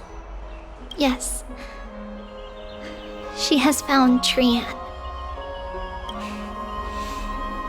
She was at the bottom of the valley outside the temple.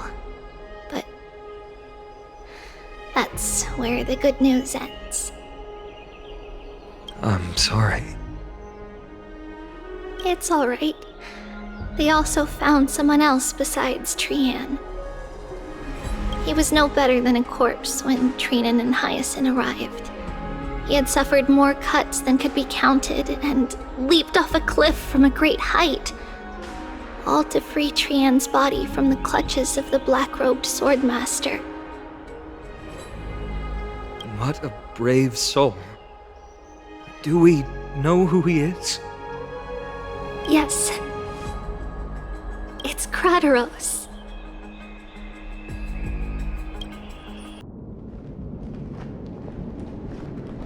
Stop!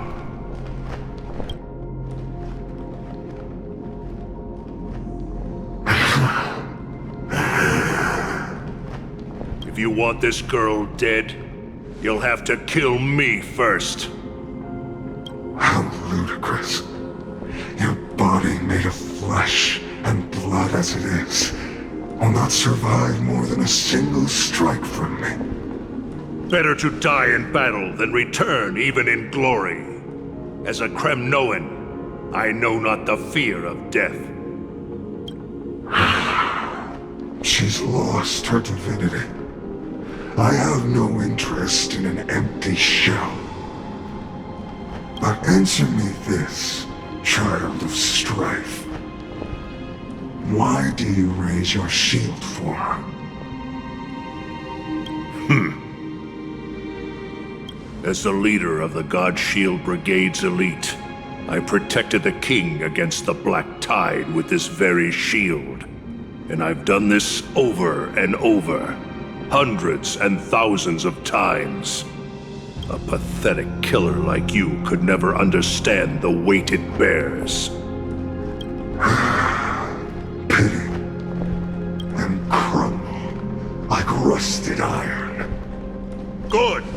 Supreme glory shall be mine, as I indulge in the libations and incense offered by my descendants. Come, let us fight! For Kremnos! For my king! For Amphoreus!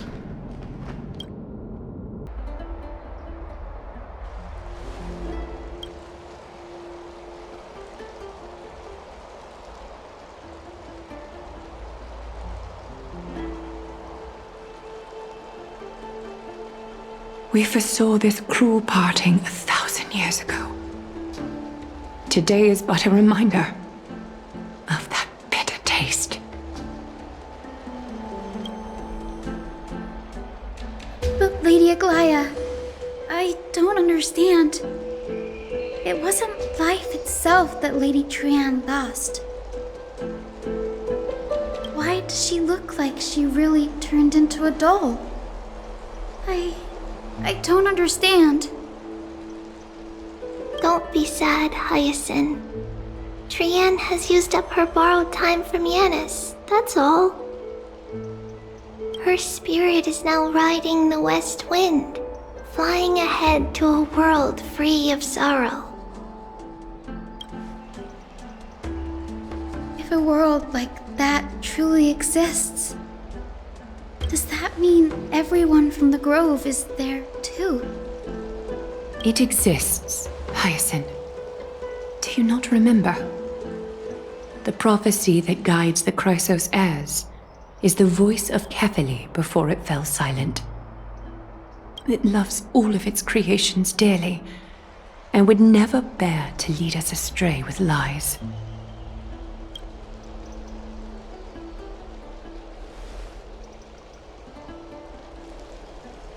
What about the Kremnoan veteran? How is he doing? The Twilight Courtyard has done all we can.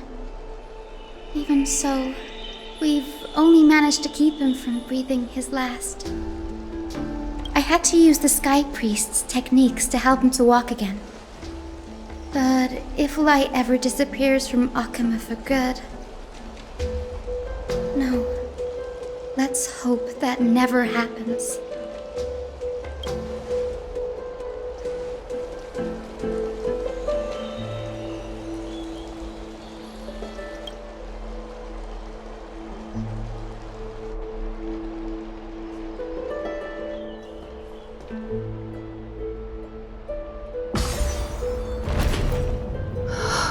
The parting hour is upon us.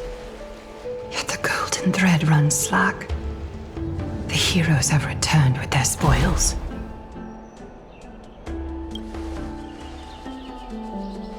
Everyone, please take this opportunity to rest and prepare for what awaits us.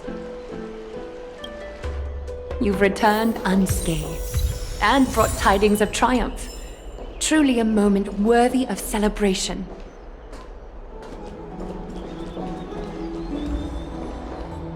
It's incredible to think that we returned Nikador's core flame not so long ago.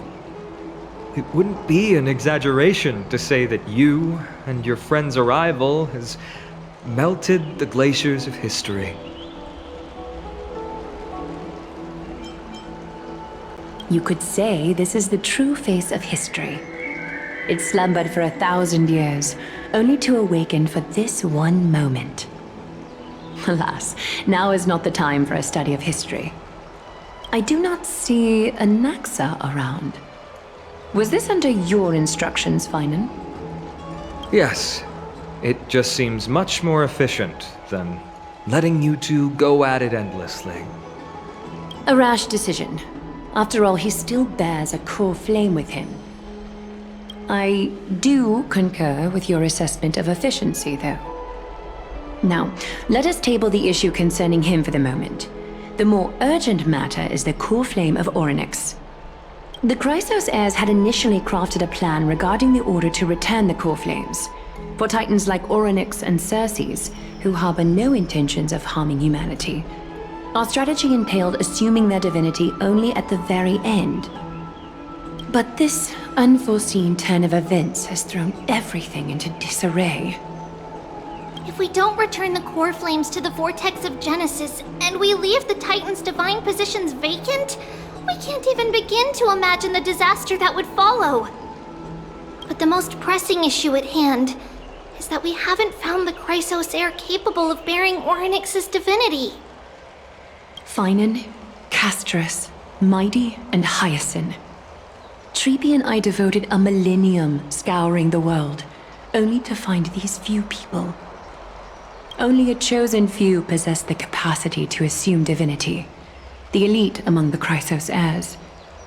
We would never hastily extend our invitation without first verifying their potential to bear such power.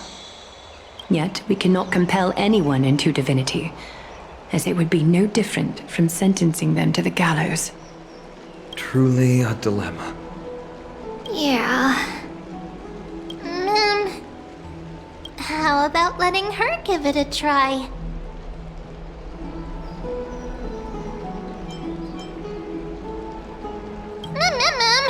Mem special mem.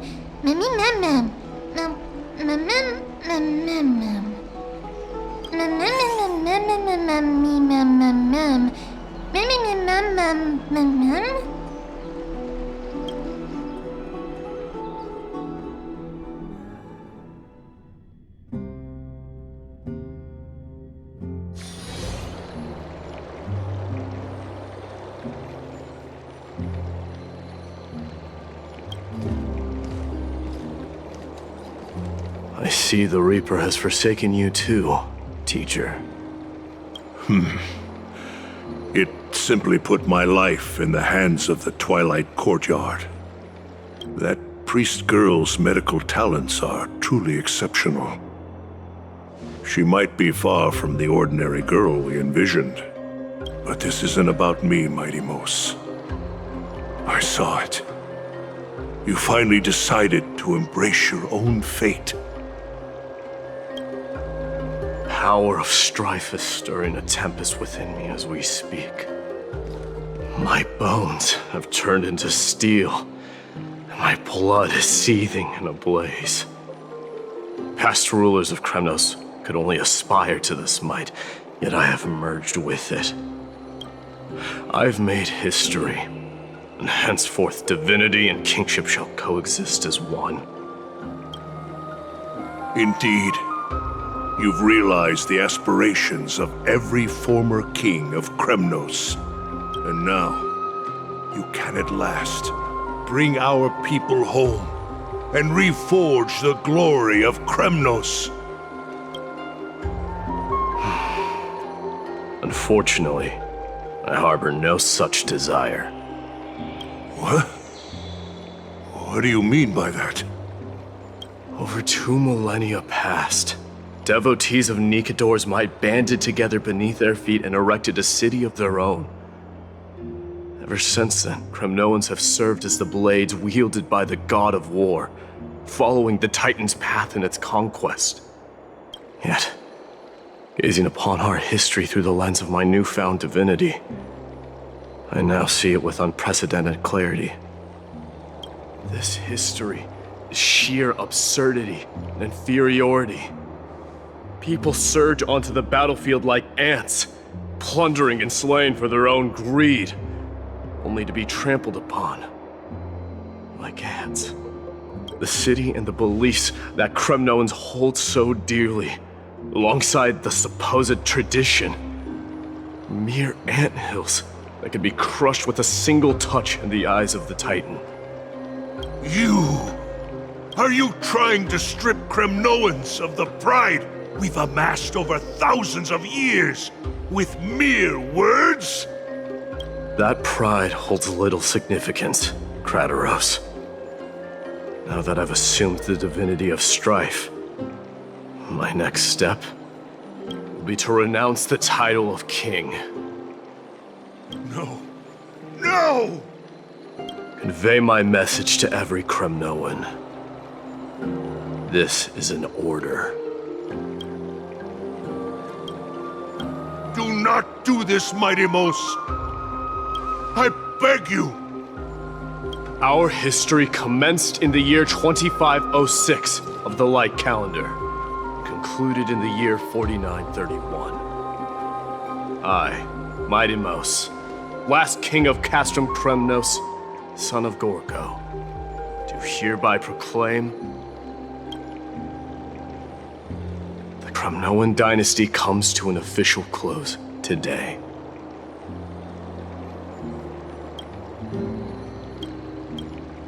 You have killed us. You have killed us all. No. I am granting you a new beginning. What is this? My mother's signet ring. It served as a symbol of kingship, and I now imbue it with a fresh significance. Take it, and rally those who have lost their identities. Convey the words of Mydei, now ascended to divinity. You no longer need to chase fleeting honors or face death on the battlefield as if it were your sole destination. However, you must adapt to fit into the city you once observed with indifferent eyes. A cruel fate awaits Amphoreus. No matter how illustrious a dynasty may seem, it crumbles to rubble and gravel before formidable foes. Yet, you shall tread the only path out, one that leads to a brand new world at its end. Why task me with being your messenger? Why not explain all this to them yourself? Because only humans can guide the path to be trodden by humans. It's not the lot of humans who crave the power of gods and spiral into madness for it. Humans who stand ready to raise their shields high to protect the lives behind them.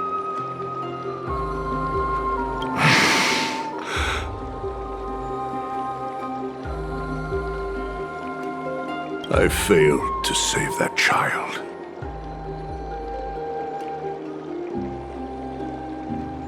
That is irrelevant.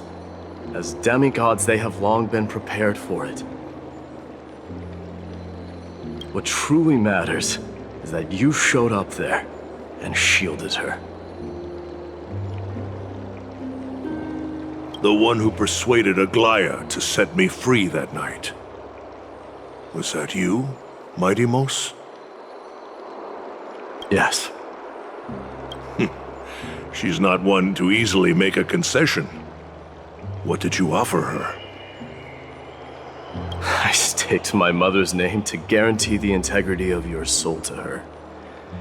And I promised her that I would dedicate all I have to the flame chase journey. And what is next, Mydei? Where will you be headed now? To the place where I belong, to fulfill my promise. The madness that has plagued Nikador and the darkness that has consumed Amphoreus. It's now my turn to fight against it. There are some people to meet with before I leave. Let's go.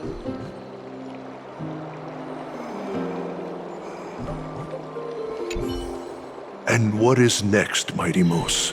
Where will you be headed now?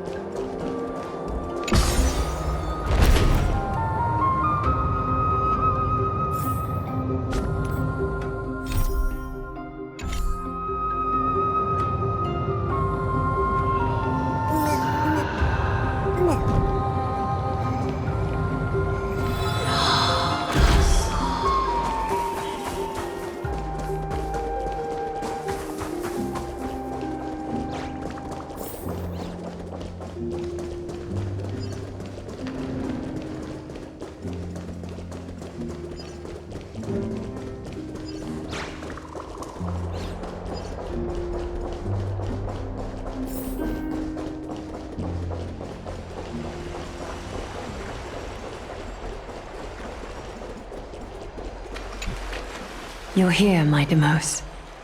It seems that you are prepared. Yes. You aided Okhema through yet another trying ordeal, and my gratitude knows no bounds. Isn't that exactly what you wanted? Not everything unfolds according to my plan. In the current state of the world, I can only proceed one step at a time.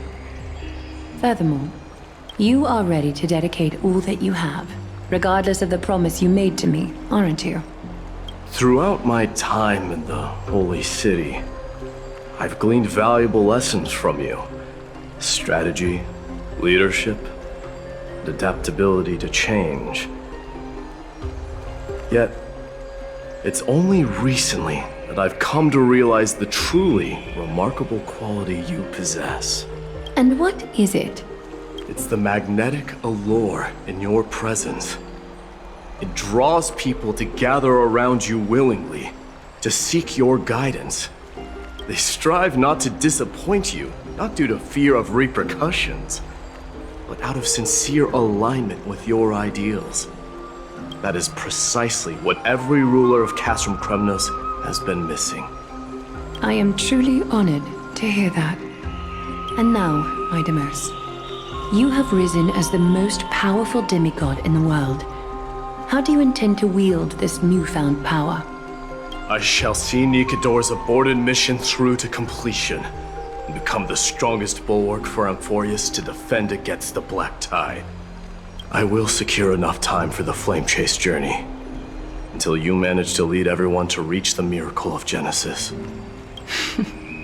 Mydei, a new chapter awaits Amphoreus. Yet, the one who guides the people to the destination need not be you and I. Huh.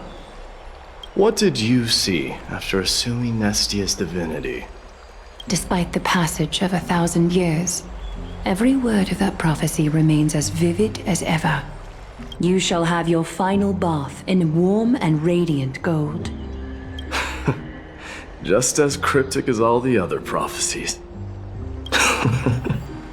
What's the reason for the laughter? I was just thinking, if an ordinary person encountered these words, they would probably stay away from the baths for the rest of their life. But I cannot forgo the delightful experience a bath offers. So, I assume you also glimpsed yours, Mydei?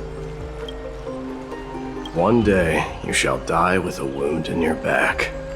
Well, that is a rather straightforward scenario. If I were to be terrified by drivel with no basis, I would not have attracted your gaze and joined the flame chase journey in the first place. You speak the truth. May you be destined for a powerful fate, and may we reunite in the promised new world. Farewell, Mydei.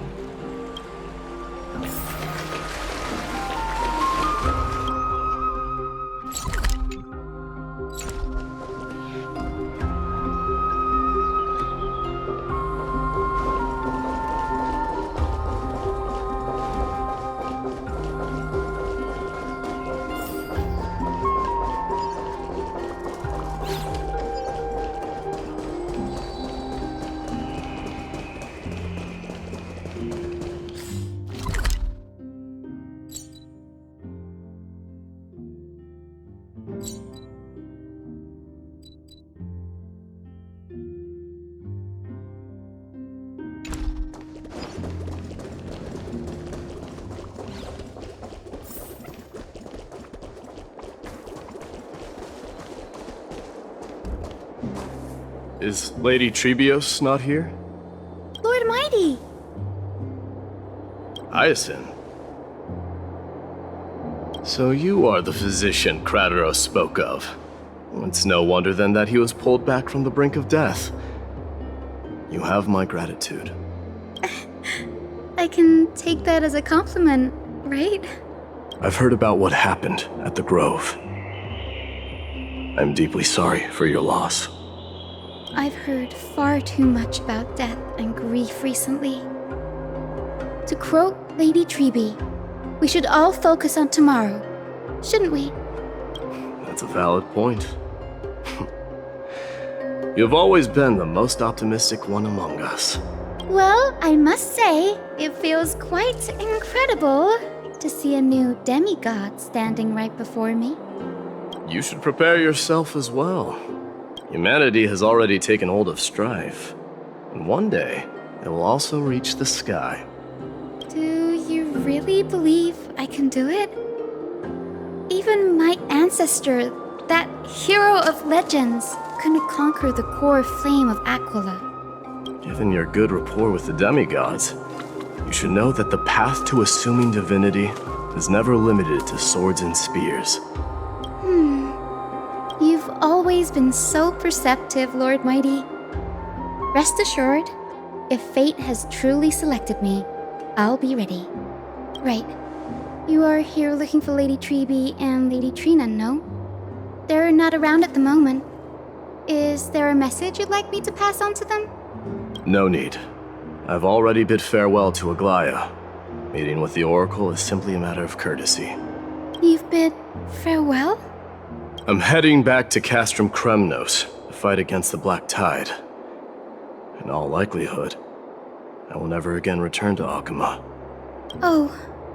On second thought, there is something that I'd like you to help me convey to them. I'm all ears, Lord Mydei. I'll make sure to convey every single word. Tell them that there is no longer a need to send scouts behind enemy lines. With a single message, the Lance of Fury will target anyone who dares oppose Okhema.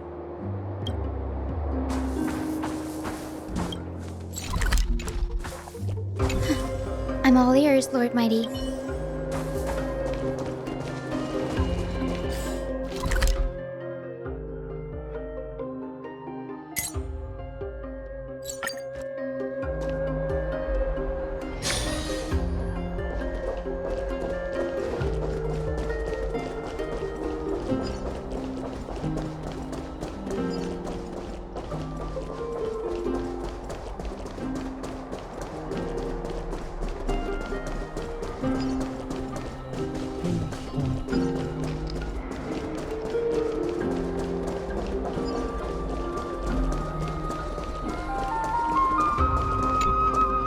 Lord Mydei. be embracing my destiny before you do, Castorice. Can you feel Thanatos right now? I don't feel them at all, regrettably. You have been painstakingly seeking that Titan for so long. But have you ever considered reaching out to me for help? You mean... Death refused to ferry me. If you were to send me to the Netherrealm, I may uncover clues along the way back. I would never do that, Lord Mighty. Death is not a game. You're right.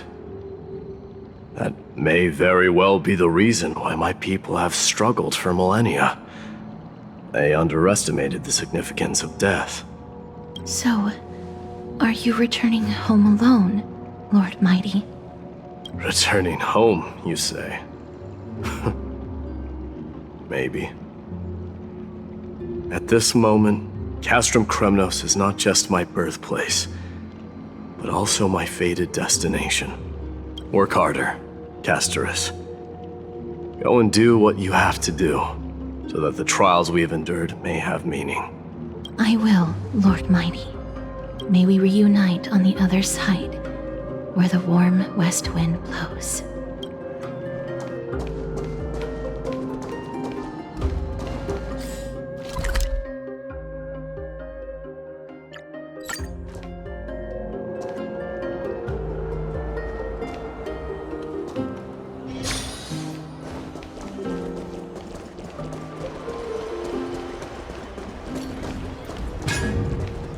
The King of Kremnos, without the signet ring, but looking more like a king now. I'm no longer the king, Grand Craftsman. Matters not the title. Surpassed all former kings your achievements have. I will honor your trust and liberate the world from the clutches of fear. Nevertheless, I must request that you continue to watch over Phainon, Cartonis. I have a feeling that his fate will weigh heavier than all of ours combined. Keep Phainon in mind, I will. Return to your home, brave king. Together with everyone, I shall remain here. That thunder from Castrum Kremnos we wait to hear.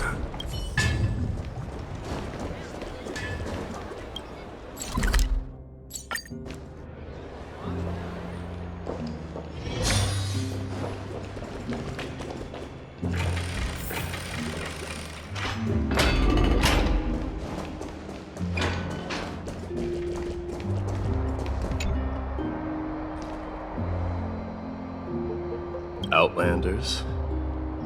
No. Trailblazers. I will soon make my way to Castrum Kremnos. If all goes according to plan, this may be our final meeting.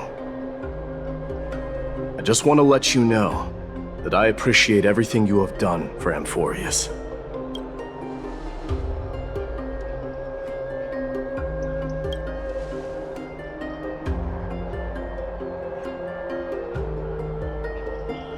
That means a lot to me. May success accompany your trailblazing wherever it leads.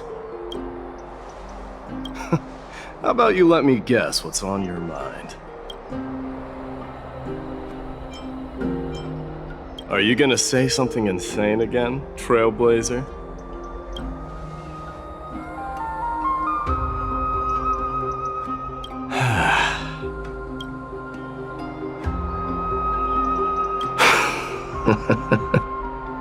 Now that I bear the divine within me, I can get the vague feeling that you have a great significance for the future of Amphoreus. With this departure, I fear that I will never again return. Can I entrust you both to watch my back, and to continue supporting the Flame Chase journey in my absence? You have my gratitude. Then, farewell. Yes?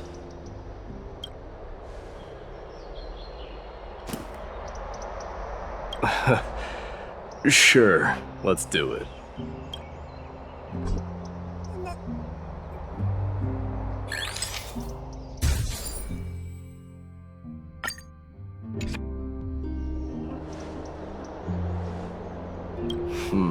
Well, feels peculiar, I suppose. I'm not talking about your photographic skills. It's just that I rarely take photos. But this one, it's pretty good.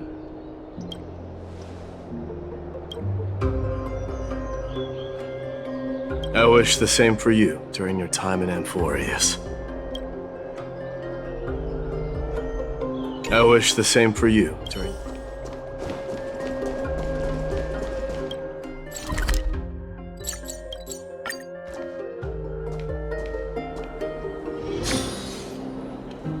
The prince is here! Run!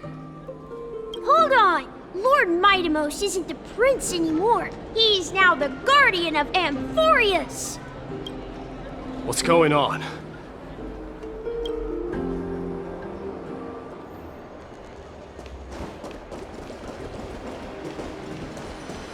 We salute the guardian of Amphoreus!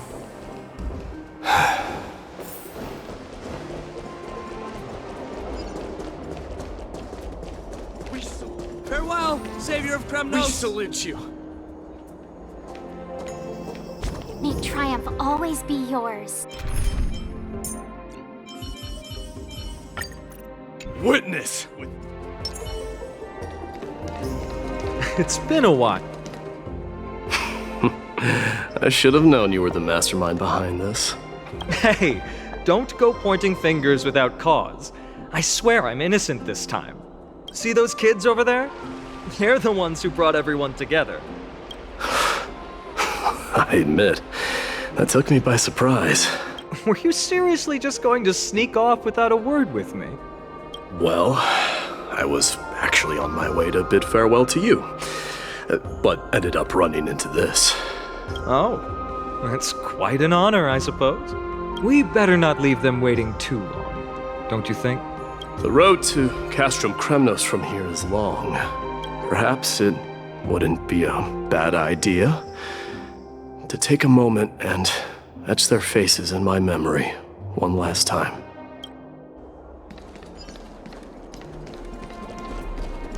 I think I see more than just the Kremnoans here. I'm thinking maybe it's about time the god of strife gets a new name. How about the god of solidarity or preservation? Dong Heng mentioned that one to me. Farewell! I recommend that you steer clear from any situation that calls for naming things.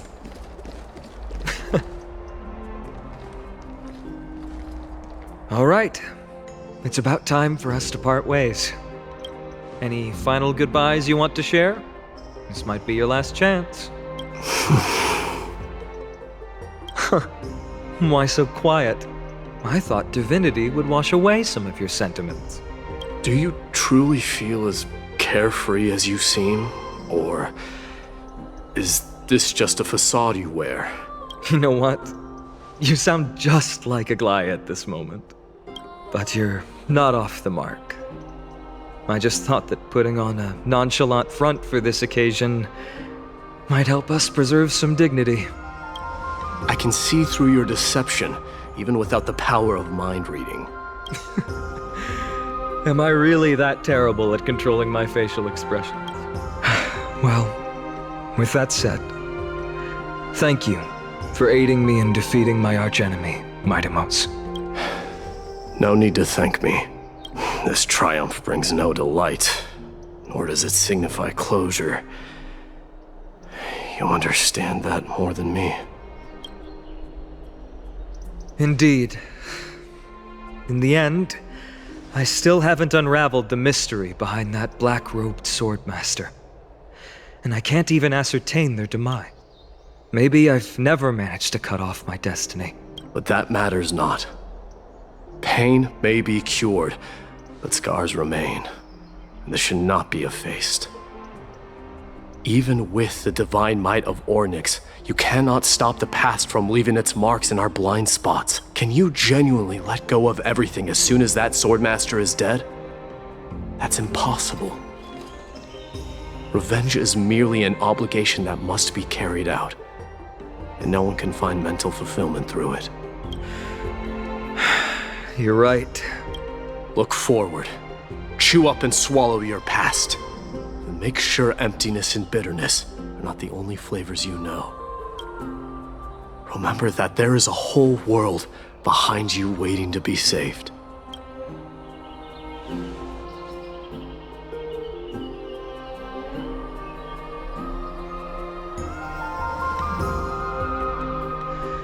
I will keep that in mind. I have a final favor to ask. Please look after the Kremnoan warriors in my absence. They will undoubtedly face challenges while assimilating into Okhema. It is my sole regret that I cannot stand by them during this time. Do not worry. Leave it to me. And, while I'm at it, I'm going to find out if the Kremnoan language is really missing that many words. The Kremnoan philosophy can never be encapsulated in a mere dictionary, but if there's a chance in the next life, you should come visit my library.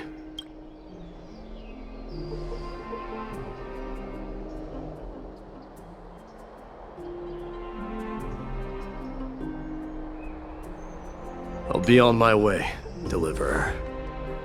Remember to stay alive till the final act. Yes. Same goes for you. Don't die too easily. May triumph always be yours, Mydei.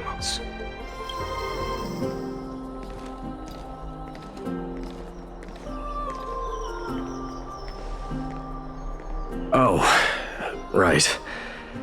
One last question. Go ahead.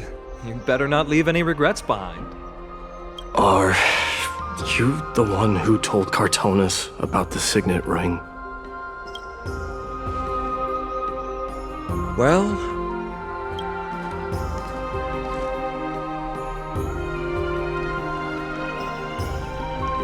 who knows?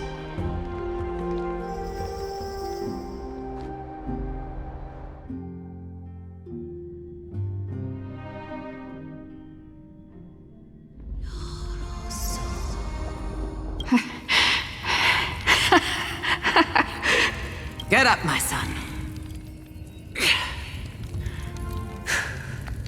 You showed great courage in today's training. Let's wrap it up for now. Yes, Mother. Mother, there's something I want to ask you. What is it, Mydei? Why must we learn to fight? It is for glory and honor, my son. For Kremnoans, mastery of swords and spears is ingrained from birth. And the battlefield is our destined end. Is that really the way it is, Mother? What makes you say so? Because you don't sound entirely sure. You're right, Mydei. I once believed those words, without question. Until your father cast you into the Sea of Souls. It was at that moment I realized how everything I believed in was utterly hollow.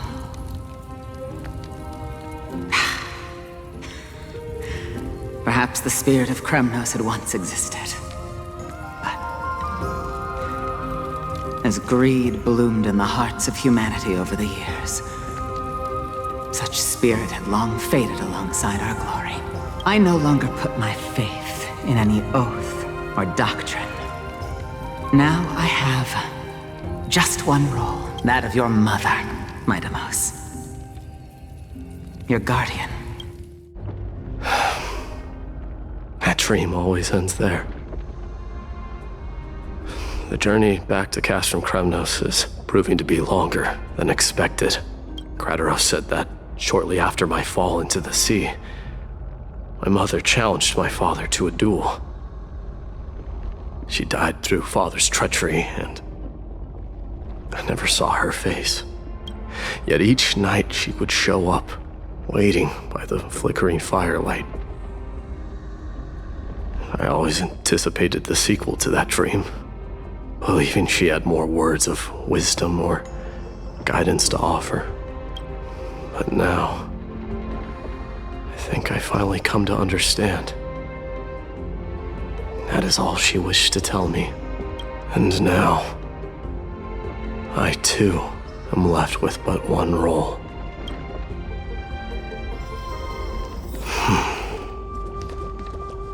It is time for this journey to reach its end.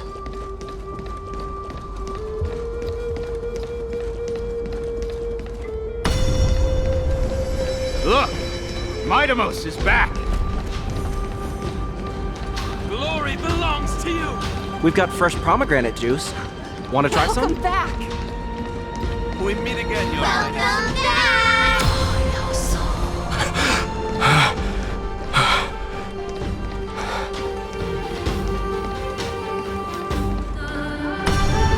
How was your training? Ooh, say, come and check out what I just wrote. Mydei! Did you just come back from training? It's I'm gonna beat you been a at the while. festival. Welcome home, Mydei. Have you found something?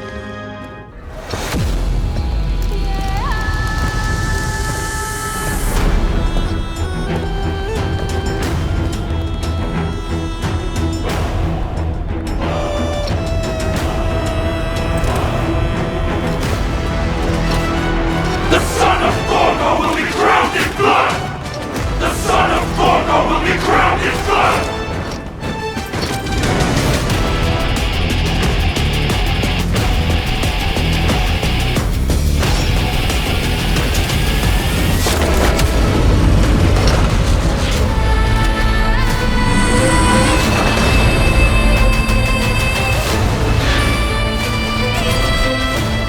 Mother, I'm home.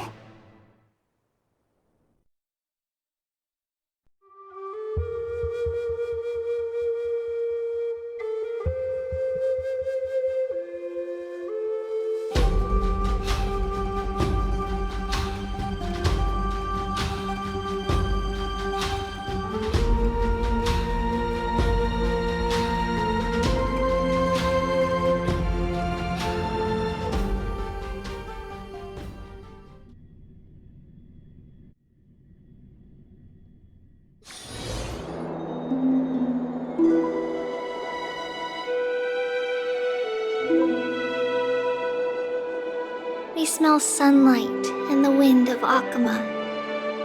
This was your favorite spot, wasn't it, Trianne? Lady Trianne, why did it have to end up like this? Take it easy, Cass. Departure is a part of life. It's just that ours isn't as tumultuous as it is for ordinary folks. When we started our journey, Yanis had already provided their prophecy. Just like how that Titan divided themselves to create the countless passages in the world. It's only natural for us to follow the same path since we inherited their destiny. If you don't mind, Tribbie, are you still willing to unveil that past for us? The past regarding the prophecy?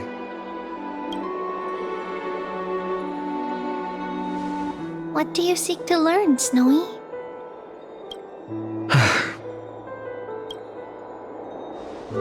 Mydei has left the city to face his own fate.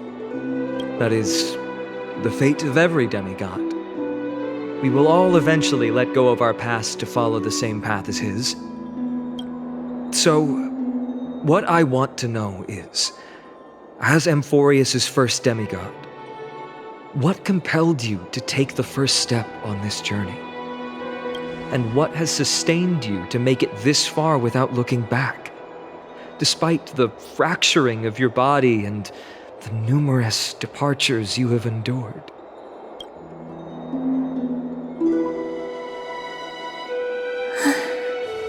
All right. Teacher, are you sure about this? D is already doing what he has to do. what reason do we have to keep it from them? Let's go, everyone. Let's go to the abyss of fate and see how it used to be.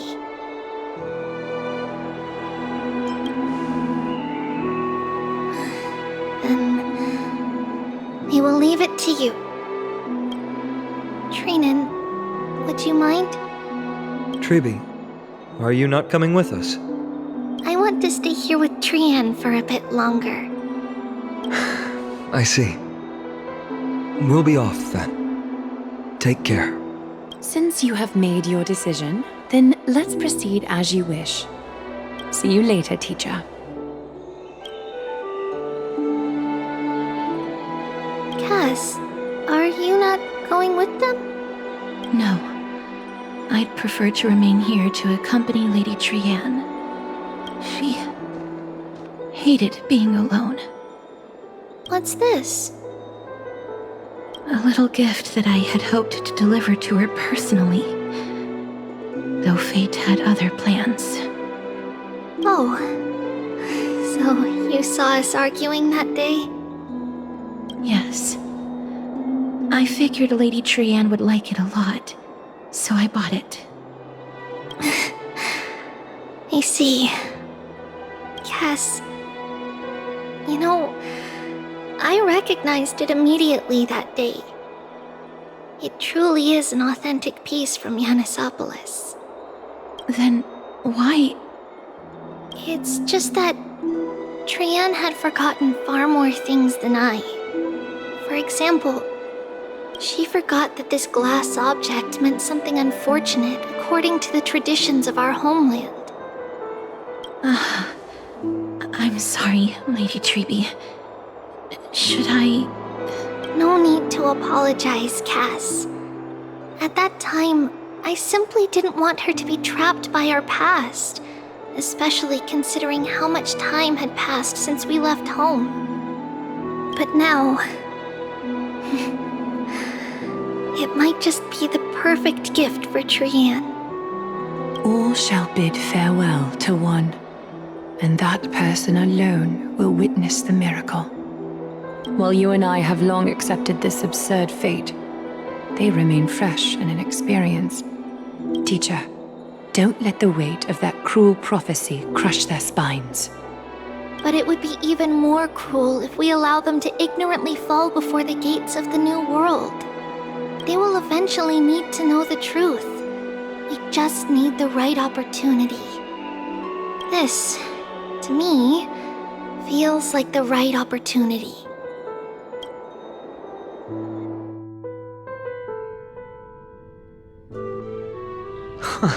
So, this is how the Temple of the Three Fates looked back in the day. At this point, Yanisopolis still resides under Aquila's protection, yet it is already fated for decline, and only contains a beautiful facade. Is it because Amphoreus has entered Era Bellica? Yes, strife remains distant from this part of Amphoreus right now. But in 5 years' time, at the same entry hour, this temple will become the source of another war. Then, where are you at this time? Right over there. Why does she look somewhat different? It's because we don't quite recall how we used to look. Oh, my apologies. Please don't. We should be the ones apologizing. Come, everyone. It's time to witness our last conversation with Orynyx.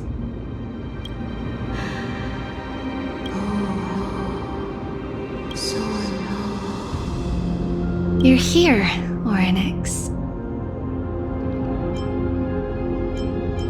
This is our memory, so your senses are also aligned with the Tribbios of that moment. False prophecy, huh? So you still think that way?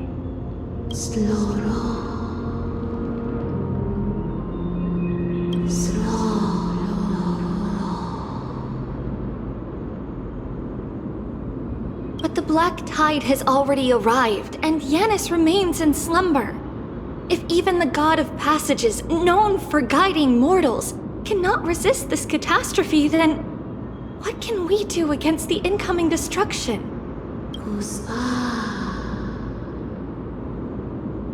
Those chosen by fate would never have their family taken from them. And how can I alone remain safe and secure while watching the entire world crumble before my eyes? This might be our last conversation, Orynyx. I will do everything I can to protect you from the black tide. The family she just mentioned. It's our mother. She fell from the spot into the valley a long time ago. It was during a grand ceremony held to seek Yanis' guidance. But things took an unexpected turn. It was Kefali who responded instead. Did something go wrong with the ceremony? Yes, but those two occurrences were in fact unrelated.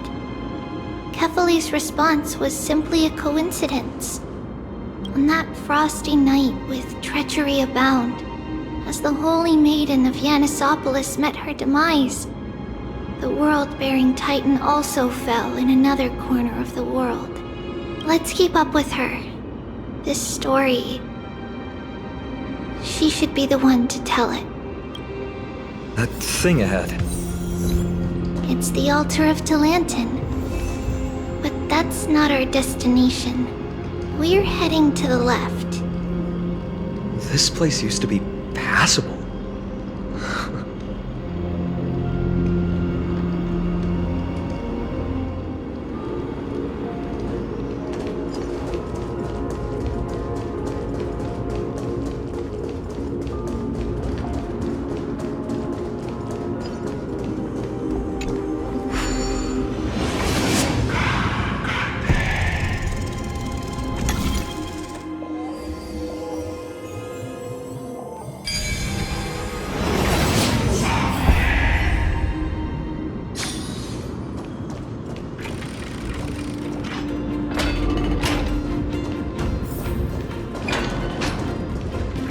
I never thought there would be such a hidden space in the abyss.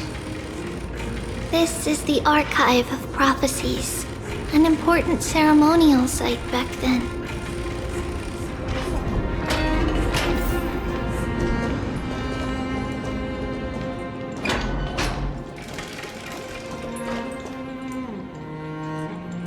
Is this Yanis' maze that Phainon used for divination in the past? Not only that, it also serves as a lock. Our childhood abode lies sealed within. This is the largest puzzle I've ever laid eyes on. And it even acts as a door lock. Should have expected something like this in the homeland of puzzles, I suppose. So, how are we going to solve it? Just follow the designated path and let the stone ball fall into the pool twice. Seems pretty straightforward. Even Mydei might be able to complete it in a single try.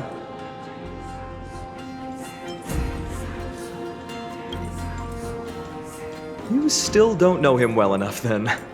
He might not even need a first try. He'd just punch the door open. Mydei. If he were still here, we'd probably take a lot fewer detours to solve our issues. Enough with the talking. Let's just get started.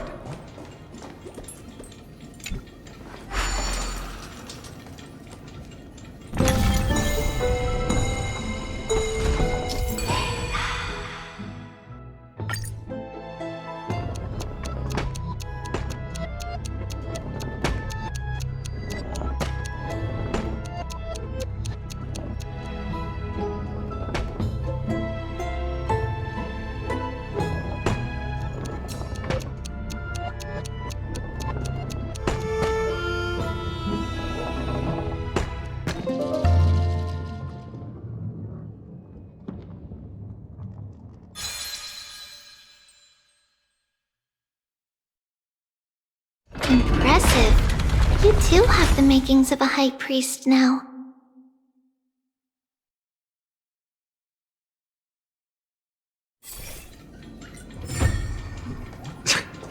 Getting that stone ball to the endpoint looks pretty tough. My hands are shaking just from looking at it.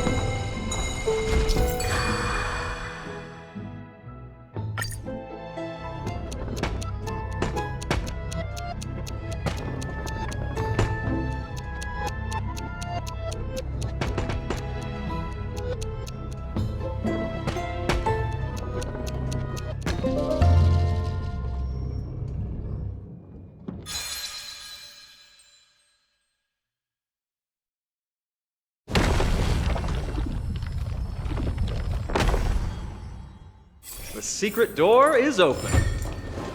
Go inside, and you'll see the place where we grew up.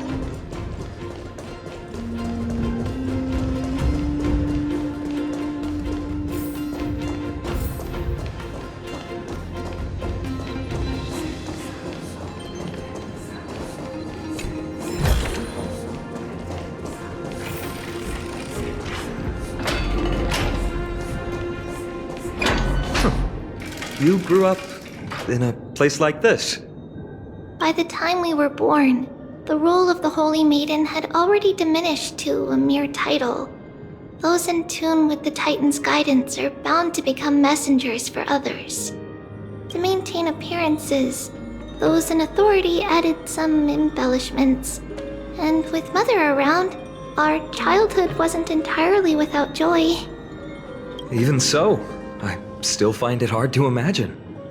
20 years can go by in no time. Trinon, for most people, 20 years is a long period of time. Right. Becoming a demigod sure changes how one lives through time. It's hard to believe it's been so long. Your power is exceptional, Little Gray. This place looks exactly as before. Let's explore the room a bit.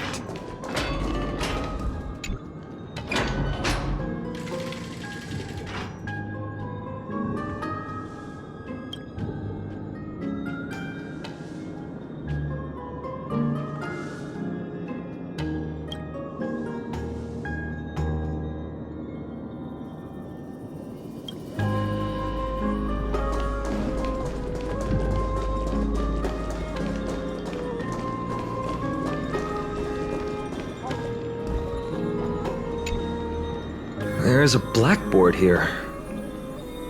What's that drawing on it? That doesn't ring a bell. It should be something we invented during those 10 years. It has been approximately 10 years between Kefali's prophecy and this moment when we are about to set out. We were raised in this temple complex and had never stepped outside the Gate of Infinity. To understand the outside world, we spent much of our time acquiring knowledge and developing a few inventions along the way. Sadly, the inventions served no purpose except to deliver letters, and the knowledge we gained has all faded away by now.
The shelf is packed full, but all I see are annals of geography for various cities.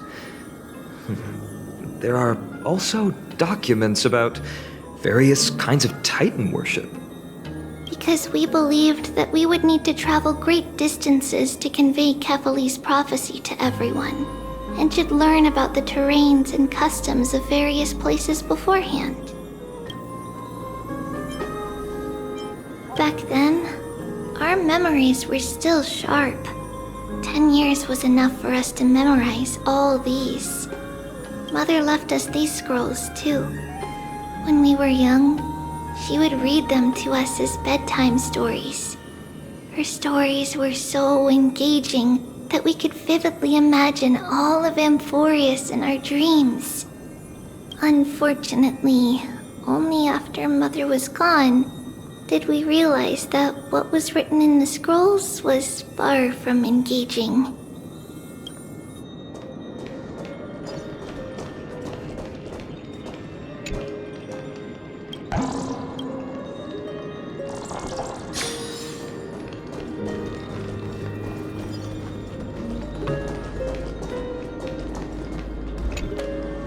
There's so many boxes here. These should be our belongings. What's this?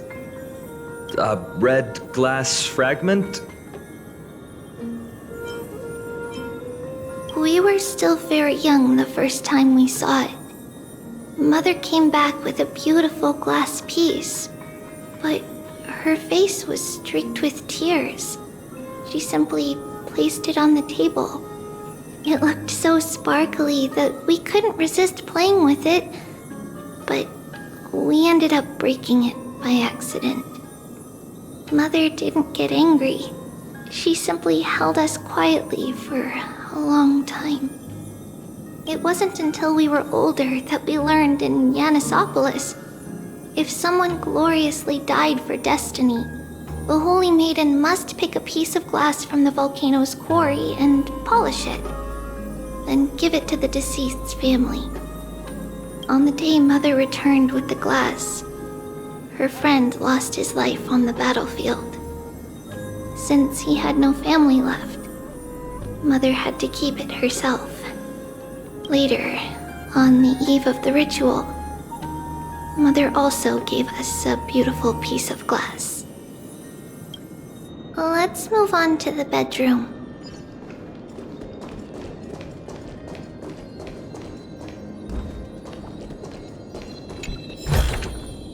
A gentle text. It's Tribbie's. Just as expected. It's time to get going after all. Mama, are you going to that ritual tomorrow? That's right, my sweet girl. What's the matter? I wish I could go too. I have something to ask Yanis. Oh. What do you want to ask? I want to know how to chase the black tide away. Ah, I see. Unfortunately, it's a secret ritual, and only I can preside over it. If you want me to consult the Titan on your behalf, you'll have to promise me something. What is it? Be a good girl and go to sleep now. And whatever you dream of, don't be afraid. Just sleep through the night until morning comes. Until the next time Aglaea opens their eyes. Can you do that for me, sweetie? That's it? Of course I can! Tribbie is the most amazing Holy Maiden of Yanis! Little Holy Maiden? But why, Mama? Because this ritual might take a long time. How long? Tomorrow, my sweet child. I'll be back tomorrow. If not tomorrow, then the next tomorrow. If not, the tomorrow after that. But if I still haven't returned for a very long time, that means the ritual has succeeded. it means I've found a way to chase away the black tide and reach the new world on the other side. But for various reasons, I can't return to bring my sweet girl with me. But I'll be waiting for you there. As long as you stay brave and kind, we'll meet again in that new world. It's the end of the West Wind, the black tide's other shore. A radiant sea of flowers, blessed and protected by the gods. In the rosy horizon, you'll see a silver-white shoal. It marks the end of your voyage. A haven, free from storms, cold, and heavy rains. No sorrow can linger there. That is where I'll be, waiting for you. Wow, that sounds just like the island from my dream. Oh, I know. I'll turn the moon into a ship and the stars into sails to go find Mama. Pinky promise? Pinky promise. As long as you sail toward tomorrow. As long as the sun will rise for the next day. Our wishes will come true together. If the final murmurs of the Titan are true, if such a place really exists on the shore beyond the black tide at the end of Genesis, then our promise still stands. Please, wait for me, Mother.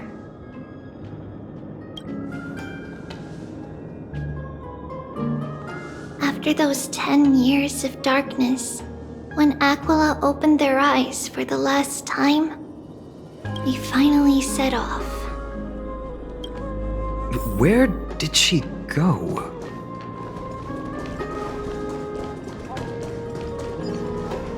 This way. Now, we'll go through this shelf. But how? With Yanis's power?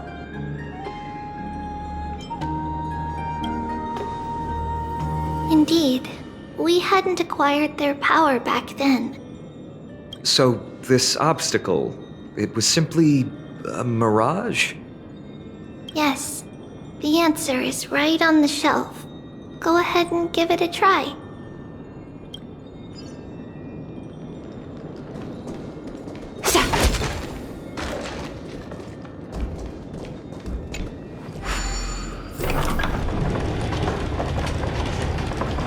It's a secret passage. It was a secret passage prepared by the Holy Maiden's supporters for Mother and me as a precaution. And now, it is turned into our passage to escape, just as anticipated.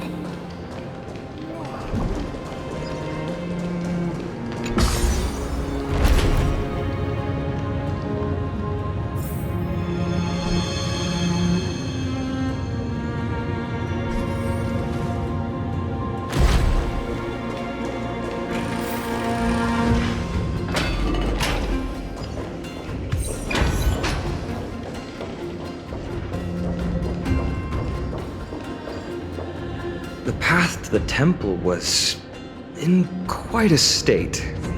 Did someone do it on purpose? No surprise at all.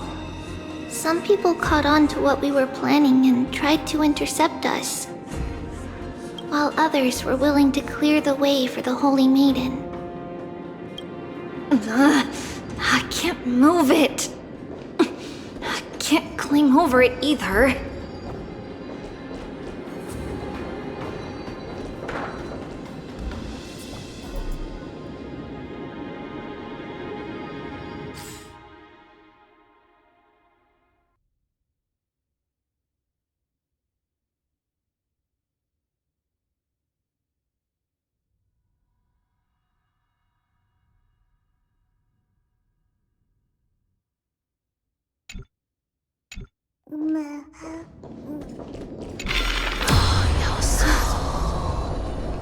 Time Titan?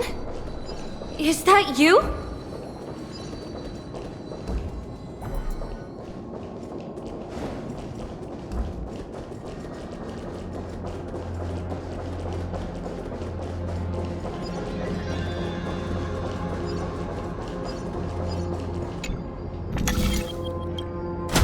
just like this. Regardless of our actions, the past will remain unchanged. It was someone else who helped Tribbios in the actual events of history. We don't remember the details.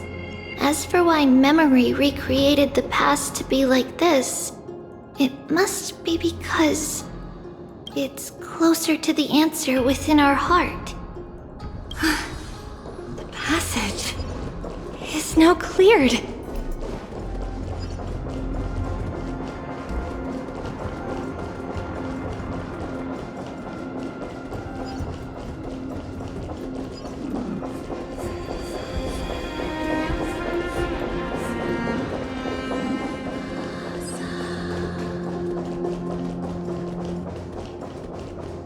Ornix. Thank you, nameless god.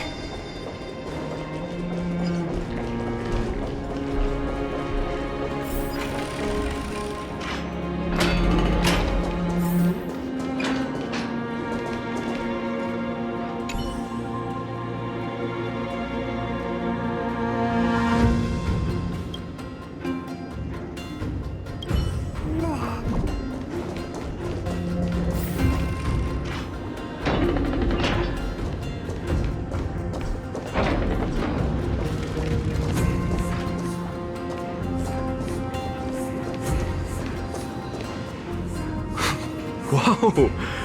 It looked truly magnificent back then. Relax. Take it easy. All these people, they're just civilians, not enemies, correct? Mostly, but it might not be the case later on.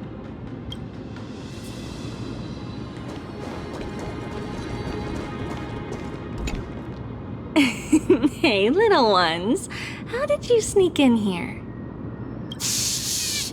Please keep it down. We had to be really sneaky to get in here. Okay. But what did you sneak in here for? I heard there's a lovely holy maiden living in the temple, and I want to meet her. I couldn't stop her, so I had to think of a way to sneak her in. Oh, really?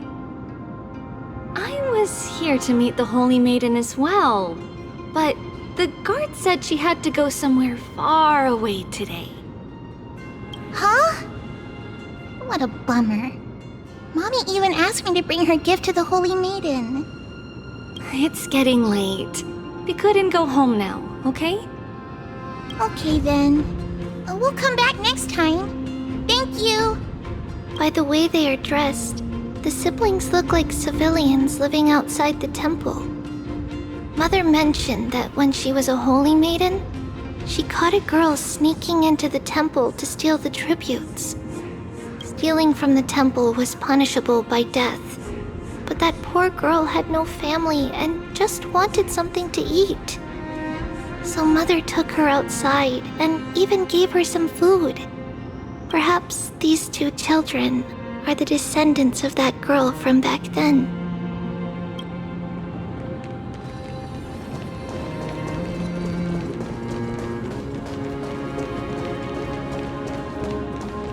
Ah, Lady Maiden.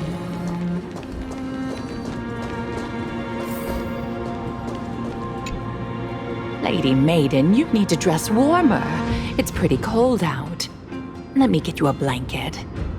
No need to trouble yourself. I'm just going for a quick walk. All right, but please take care of yourself. Your mother made us promise to look after you before she left. It's been a while since I last saw you.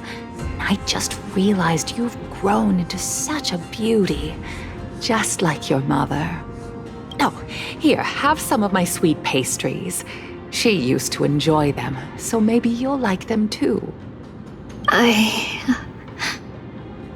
What's wrong, Lady Maiden? I'm fine. It tastes really good. This lady is Mother's old friend. When we were little, we sometimes got to eat the sweet pastries she brought back. We've always remembered the familiar taste, and only now do we learn where it came from.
Tread on the path. Apologies, Lady Maiden, but the Janus Vault is under maintenance today. Perfect. That way, no one will disturb me while I'm talking to Mother. All right then. May Janus guide your path. The Janus Vault? It's where Janus's heart lies and the core flame is kept. Just enter on the left. It's also the place where Tribbie was born.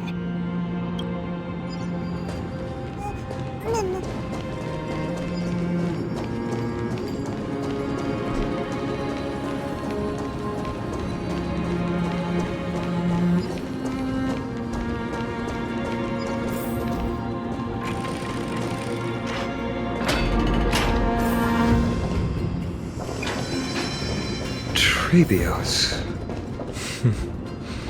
What does that name actually mean? The one with 3 lives. Mother believed our birth was blessed by the 3 titans of fate. She named us thus to express her gratitude.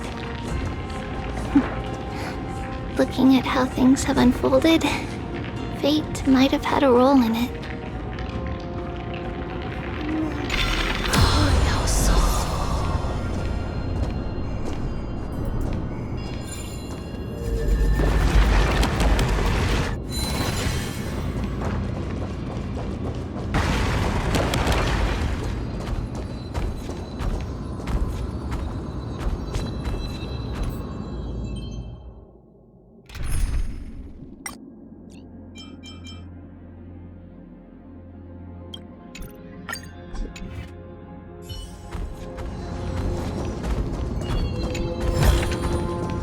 Seek, and you will find.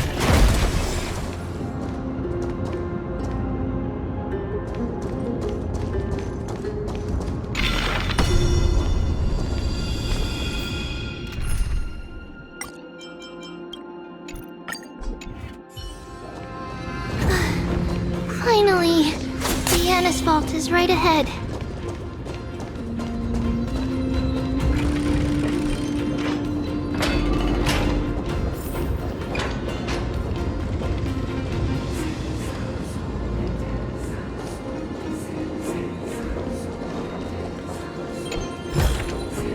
A gentle texture. At long last.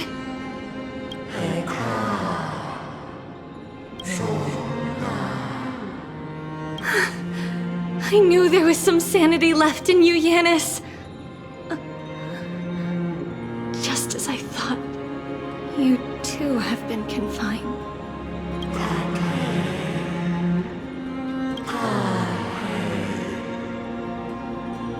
No, Janus. I've come here to take on your fate.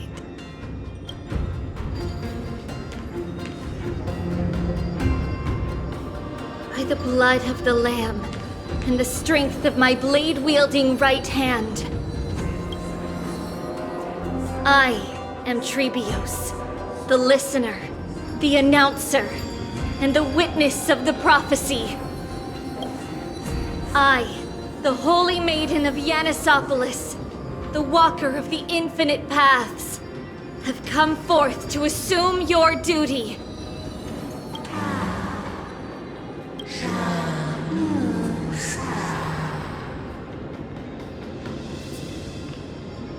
Just as I wished.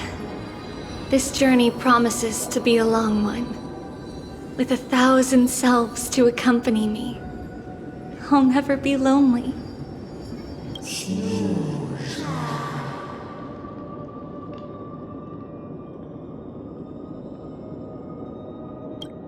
No matter. My hands are not made for bearing arms. But my feet are destined to embark on a journey for the benefit of all.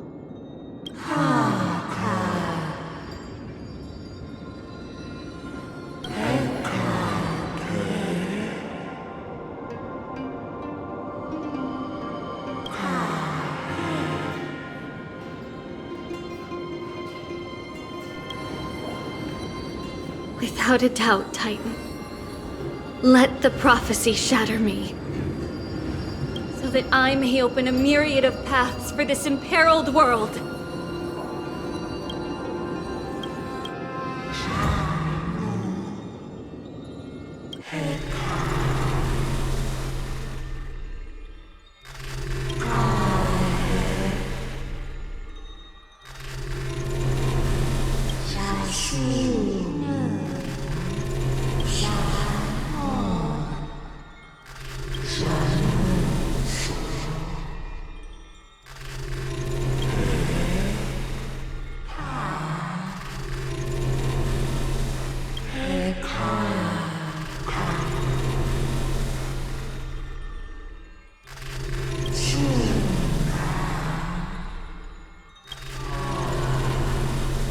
I understand, Yanis.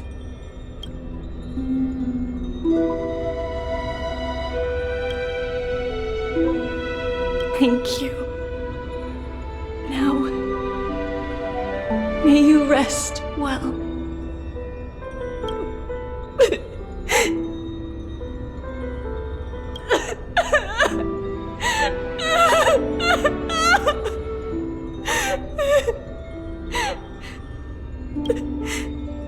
Mother, did you see that? I have assumed my duty and stand ready to set out. We will step over the gods' corpses and wander among humanity, and thus we shall sweep apart Amphoreus' pitch-dark fog. May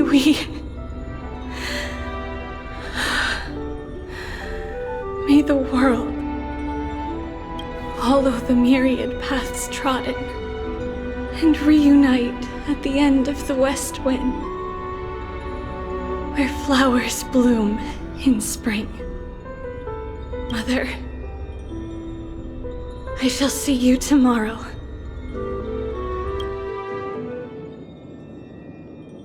Who dares lay hands on the core flame? Drop your weapon and surrender at once! I knew this would come. It's opening up! Move aside and get ready! The Holy Maiden?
What's happening here?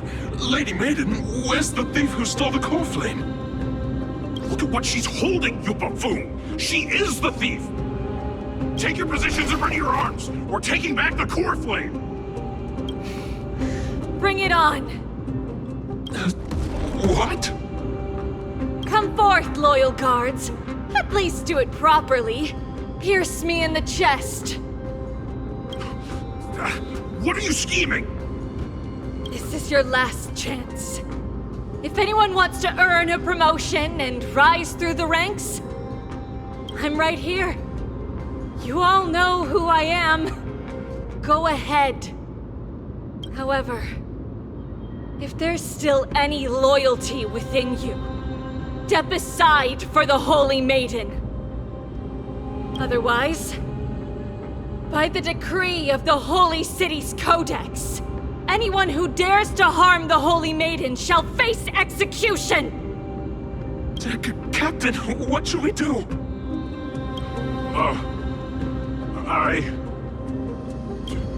Do it. Kill her! If any of you want to get rich, then come with me. Take this traitor's head and wealth will be ours! We can't just stand by and do nothing. Let's move, partner.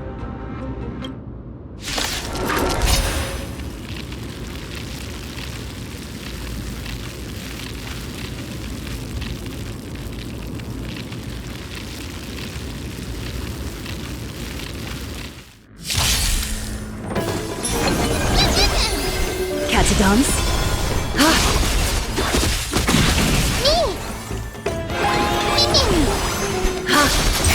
Seek and you shall receive. Serenity is before me. This mortal watch over you and guide you on your path. Countless, thus our fates become one. All lives will be revealed.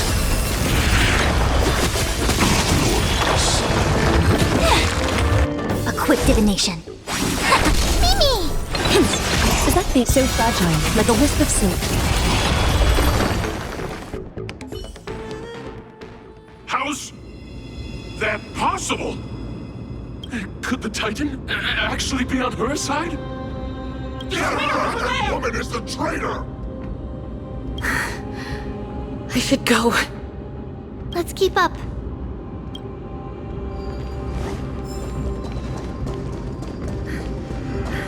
The path is opening up for me. Oh, Yanis, protect me.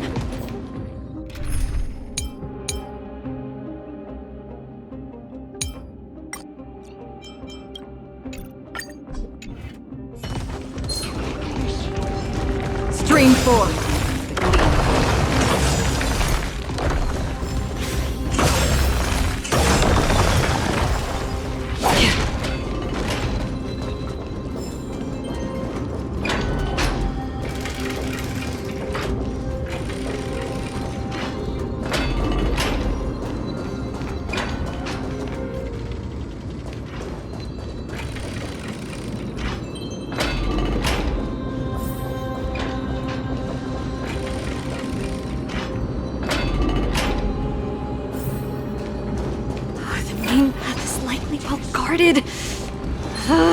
What do I do?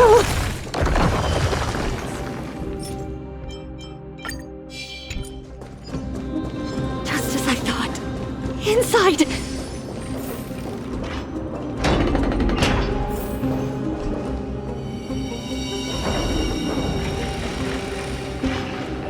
There are guards here too. Don't alert them.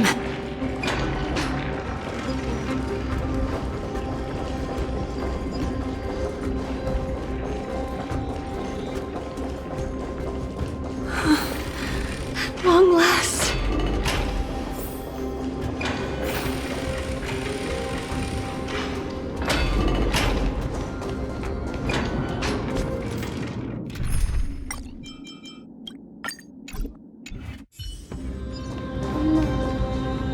A creature of the Holy City Guards, but I'm already so close.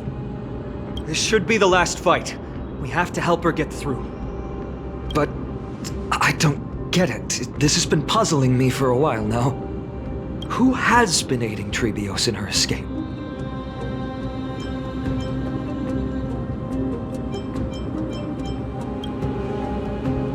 while history might be blurred by memories, seeing how the whole city is hunting her down, she clearly had no allies. If she pulled it off alone, were we too involved in this process? Tribbios had been on her own since she entered the vault. But what did we truly mean to her? You'll find that answer at the end of this memory. In that case, let's focus on the mission at hand now. Let's do this, everyone!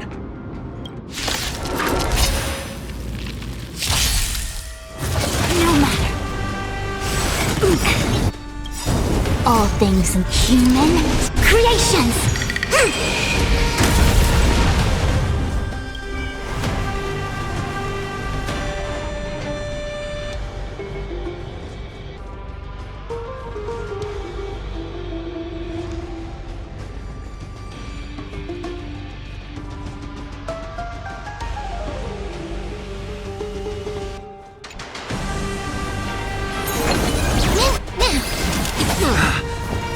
Catadons? Ha!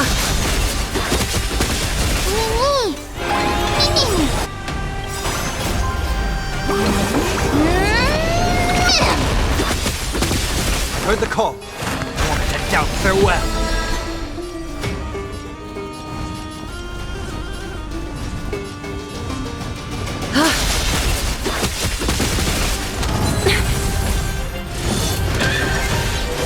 Together as one!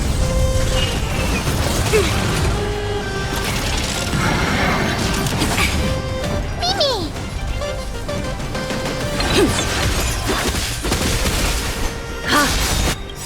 Countless, thus our fates become one. So fragile, like a wisp of silk. Serenity is before me. This mortal will watch over you and guide you on your path. All lies shall be revealed.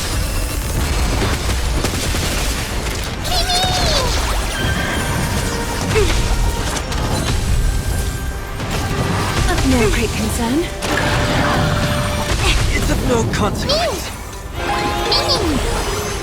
So fragile, like a wisp of silk. A quick divination. Human creations! Many. A little honor. All lies shall be revealed.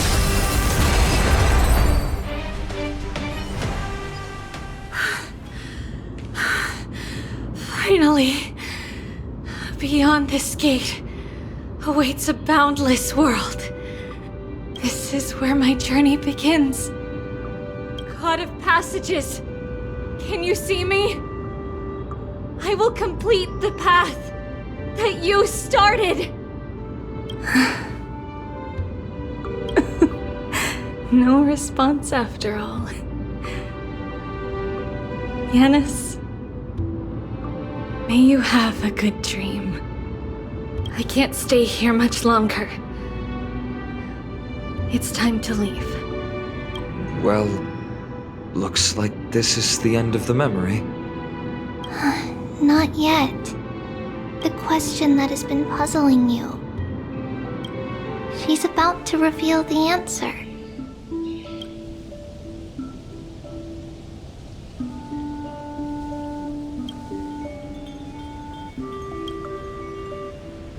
But nothing happened. What was making her or you hesitate at this moment? If she had known this flame-chased journey would proceed as the Titan foretold, bringing about great suffering and fatalities, including her own, would she still have chosen to walk through the gate and start her journey? I think the answer is already within you. And you've made your own decision.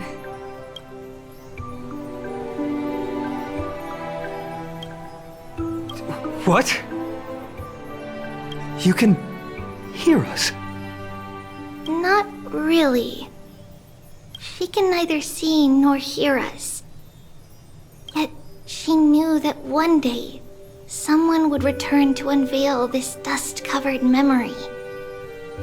We can never know for sure who helped us back then, but that kindness was forever engraved in our hearts, motivating us to move forward.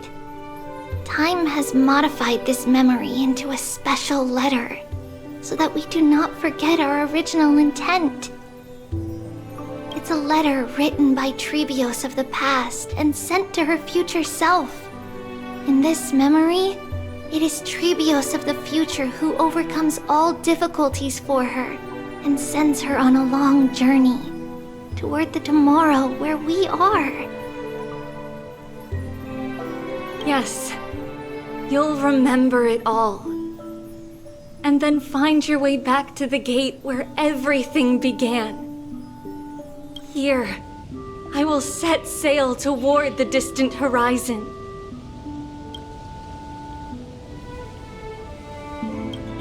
Here, you have traveled far on your way home.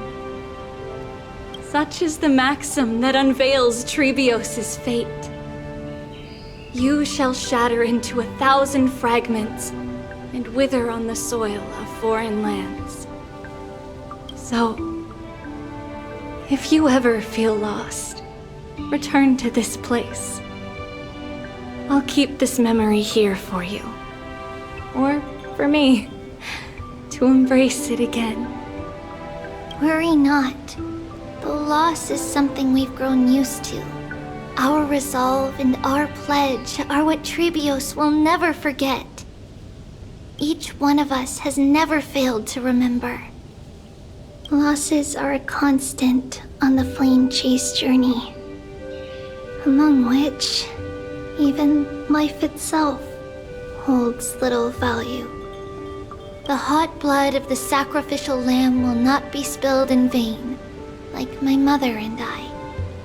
The libations poured are guaranteed to bear fruit, just as my blade-wielding right hand is not a hollow formality. Surmount the myriad passages of Yanis, and we will once again ride the west wind and let the wings carry us far away. So, this is your answer? That's right. In the name of the three fates, I stand by my answer with no regrets. Now, with or without the god's blessing, I run towards the world's agony. If I can truly pierce through the utter darkness, we will meet again at the end of the west wind, where flowers bloom in spring.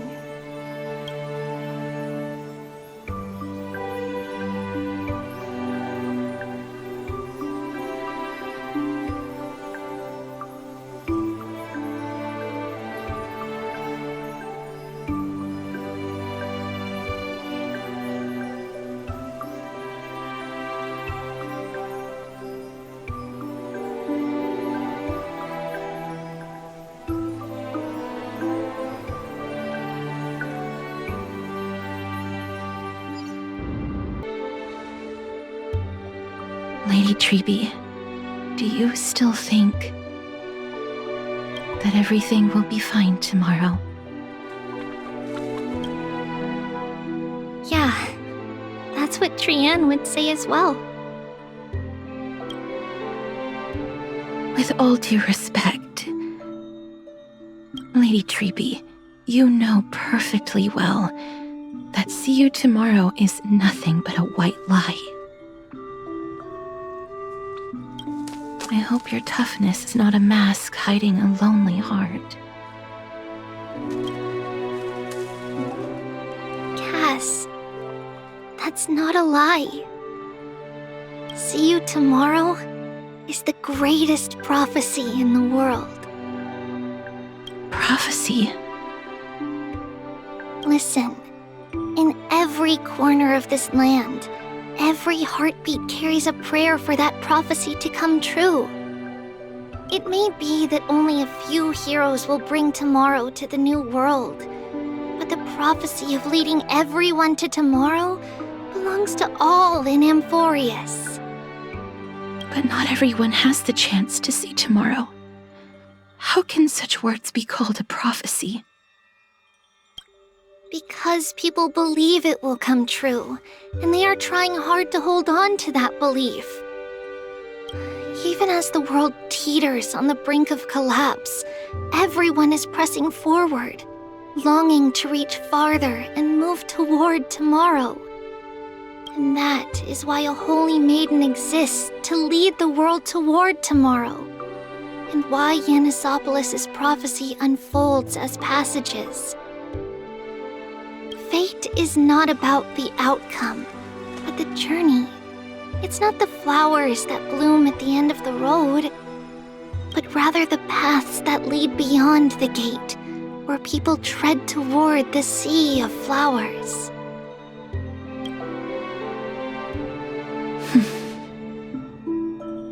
So, Cass, if anything is troubling you, just set it aside for tomorrow. There's no difference between demigods and mortals. The troubles we encounter can only be resolved by our future selves. Reflect through the long night. Wait for the dawn as you think. Then set off at daybreak. The hesitant part of us will be left behind in the dark, while the determined side of us will know no fear. Because that's how Tribbios has journeyed so far to spread the prophecy. Beckoning the morning sun, and the tomorrow it promises to bring. We will now continue the journey and face our destiny. We will step over the gods' corpses and wander among humanity, and thus we shall sweep apart Amphoreus' pitch-dark fog. And at the end, all will reach that silver-white shoal, that end of the journey, that new world and new tomorrow. It is a haven free from storms, cold, and heavy rains. No sorrow can linger there. We've made a promise to meet again at the end of the west wind, where flowers bloom in spring. See you tomorrow, Brienne. See you tomorrow!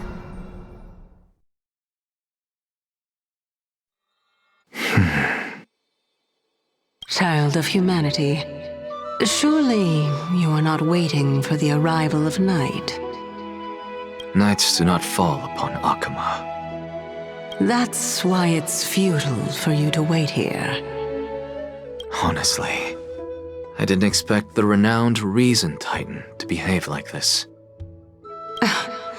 And that's all thanks to you. If your soul weren't as prickly as a hedgehog, I wouldn't have to act this way. If you were more accommodating, you wouldn't be opposing me all the time, and I could teach you more freely instead. It was you who insisted on implanting the core flame in me. Forget it. Cut the sarcasm and just say what you need to say. Fine, fine. All I want is to remind you, there's not much left in your soul. If you don't do something soon, I will have to take over this body. If I'm not worried, why should you be? I know what you're planning. You just want my help answering the question. What exactly are we? Correct? It's good that you remember. Thus, equivalent exchange. It's only fair. Then rest easy. The answer will soon be revealed, and you'll have to return my body shortly. Is that true? Certainly. I initially thought this extremely frail state would hinder me from getting my body back. But I didn't expect the answer to be right within it. That saved me a lot of trouble. I don't even need the black-robed swordmaster's ceremonial blade.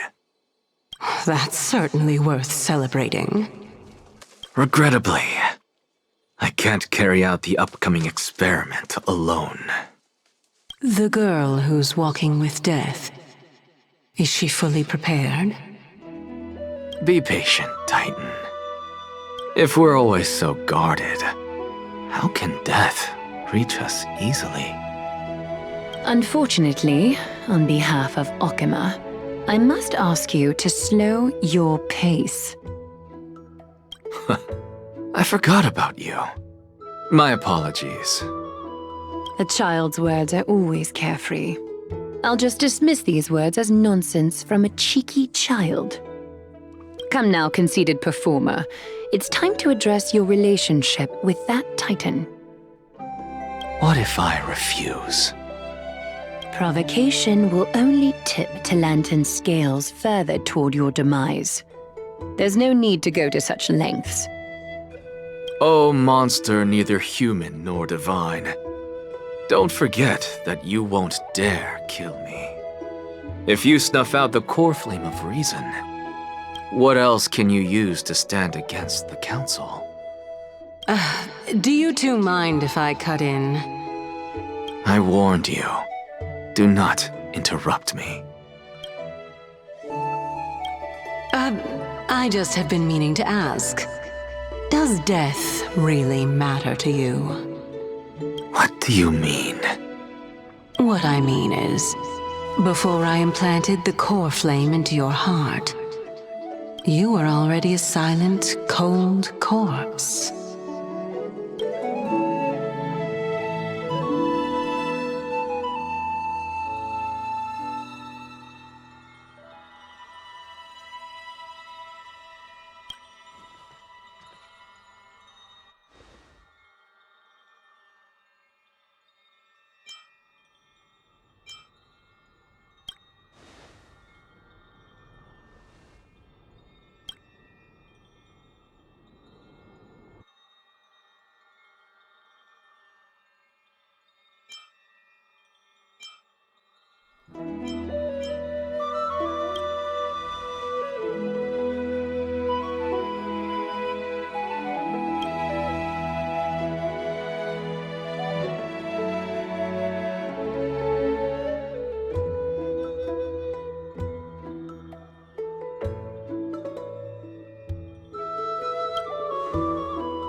And so, this long day passed for Okhema. Some people arrived, and some left forever. just like every other day of this journey, where we, stumbling, move forward. We have long been prepared. If we are to chase the flames, then we must grow used to farewells. And yet, no one back then could foresee death. Its arrival would always be so sudden and so momentous.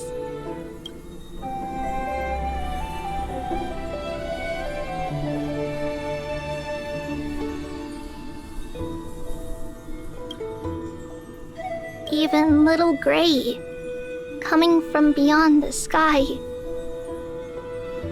could not escape the Reaper's two hands. And what people gained and lost in that trial of death was far heavier than life itself.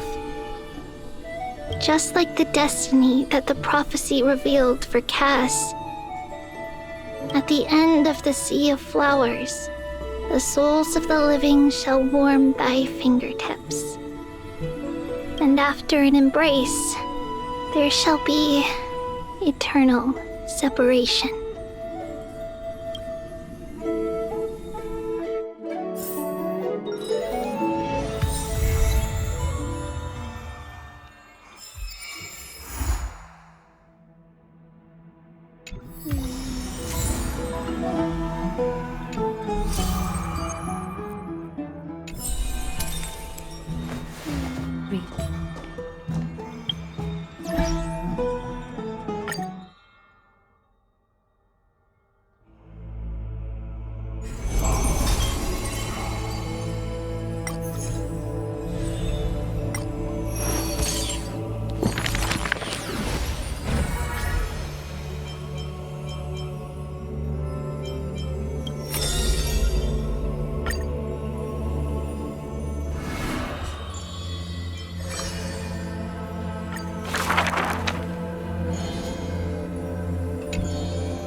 And the history of the hunt should not be held by the hunter alone.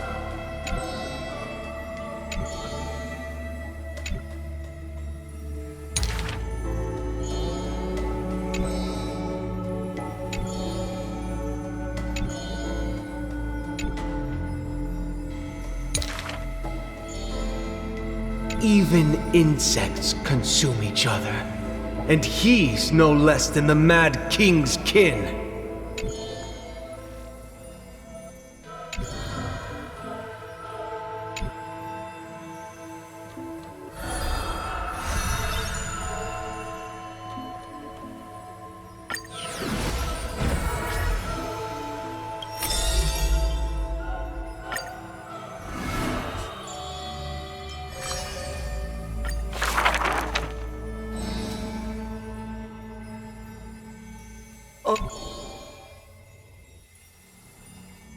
Oh, how I wish she has clear eyes that are quick to anger and laughter.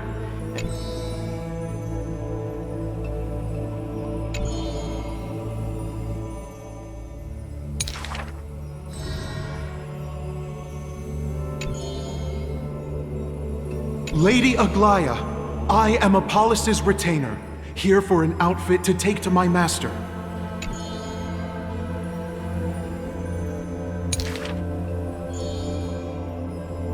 The creation of love and beauty indeed. If you wish to embrace such fantasies,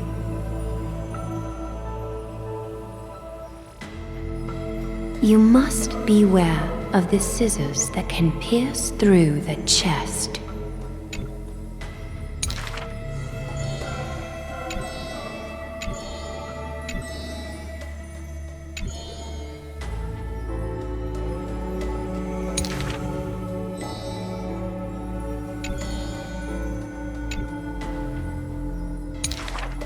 Use the needle and thread as your sword.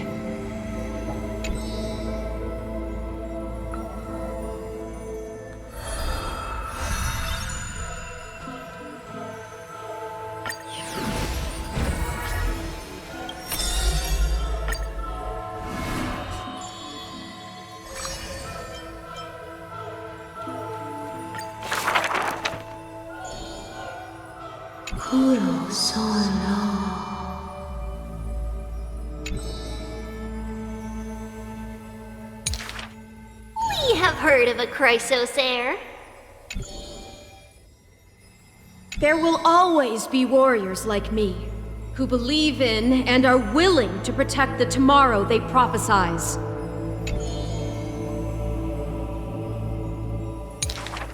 We remember a group of bards. Though we lack the might of swords and shields, we can take you to walk every part of this world.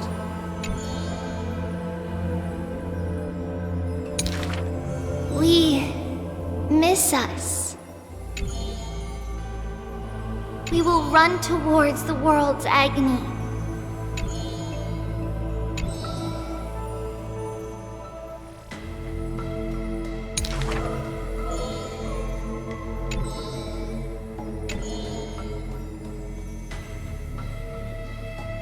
Please, listen to the prophecy we bring.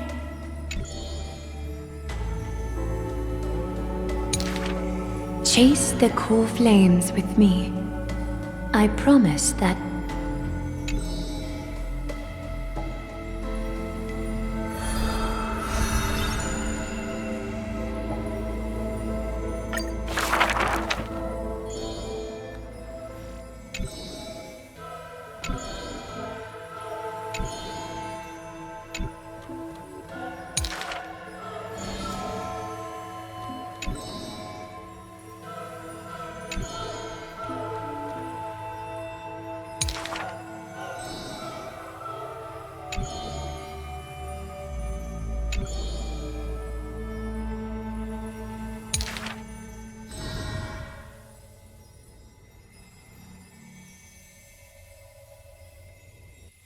At the very least, we will never leave each other, right?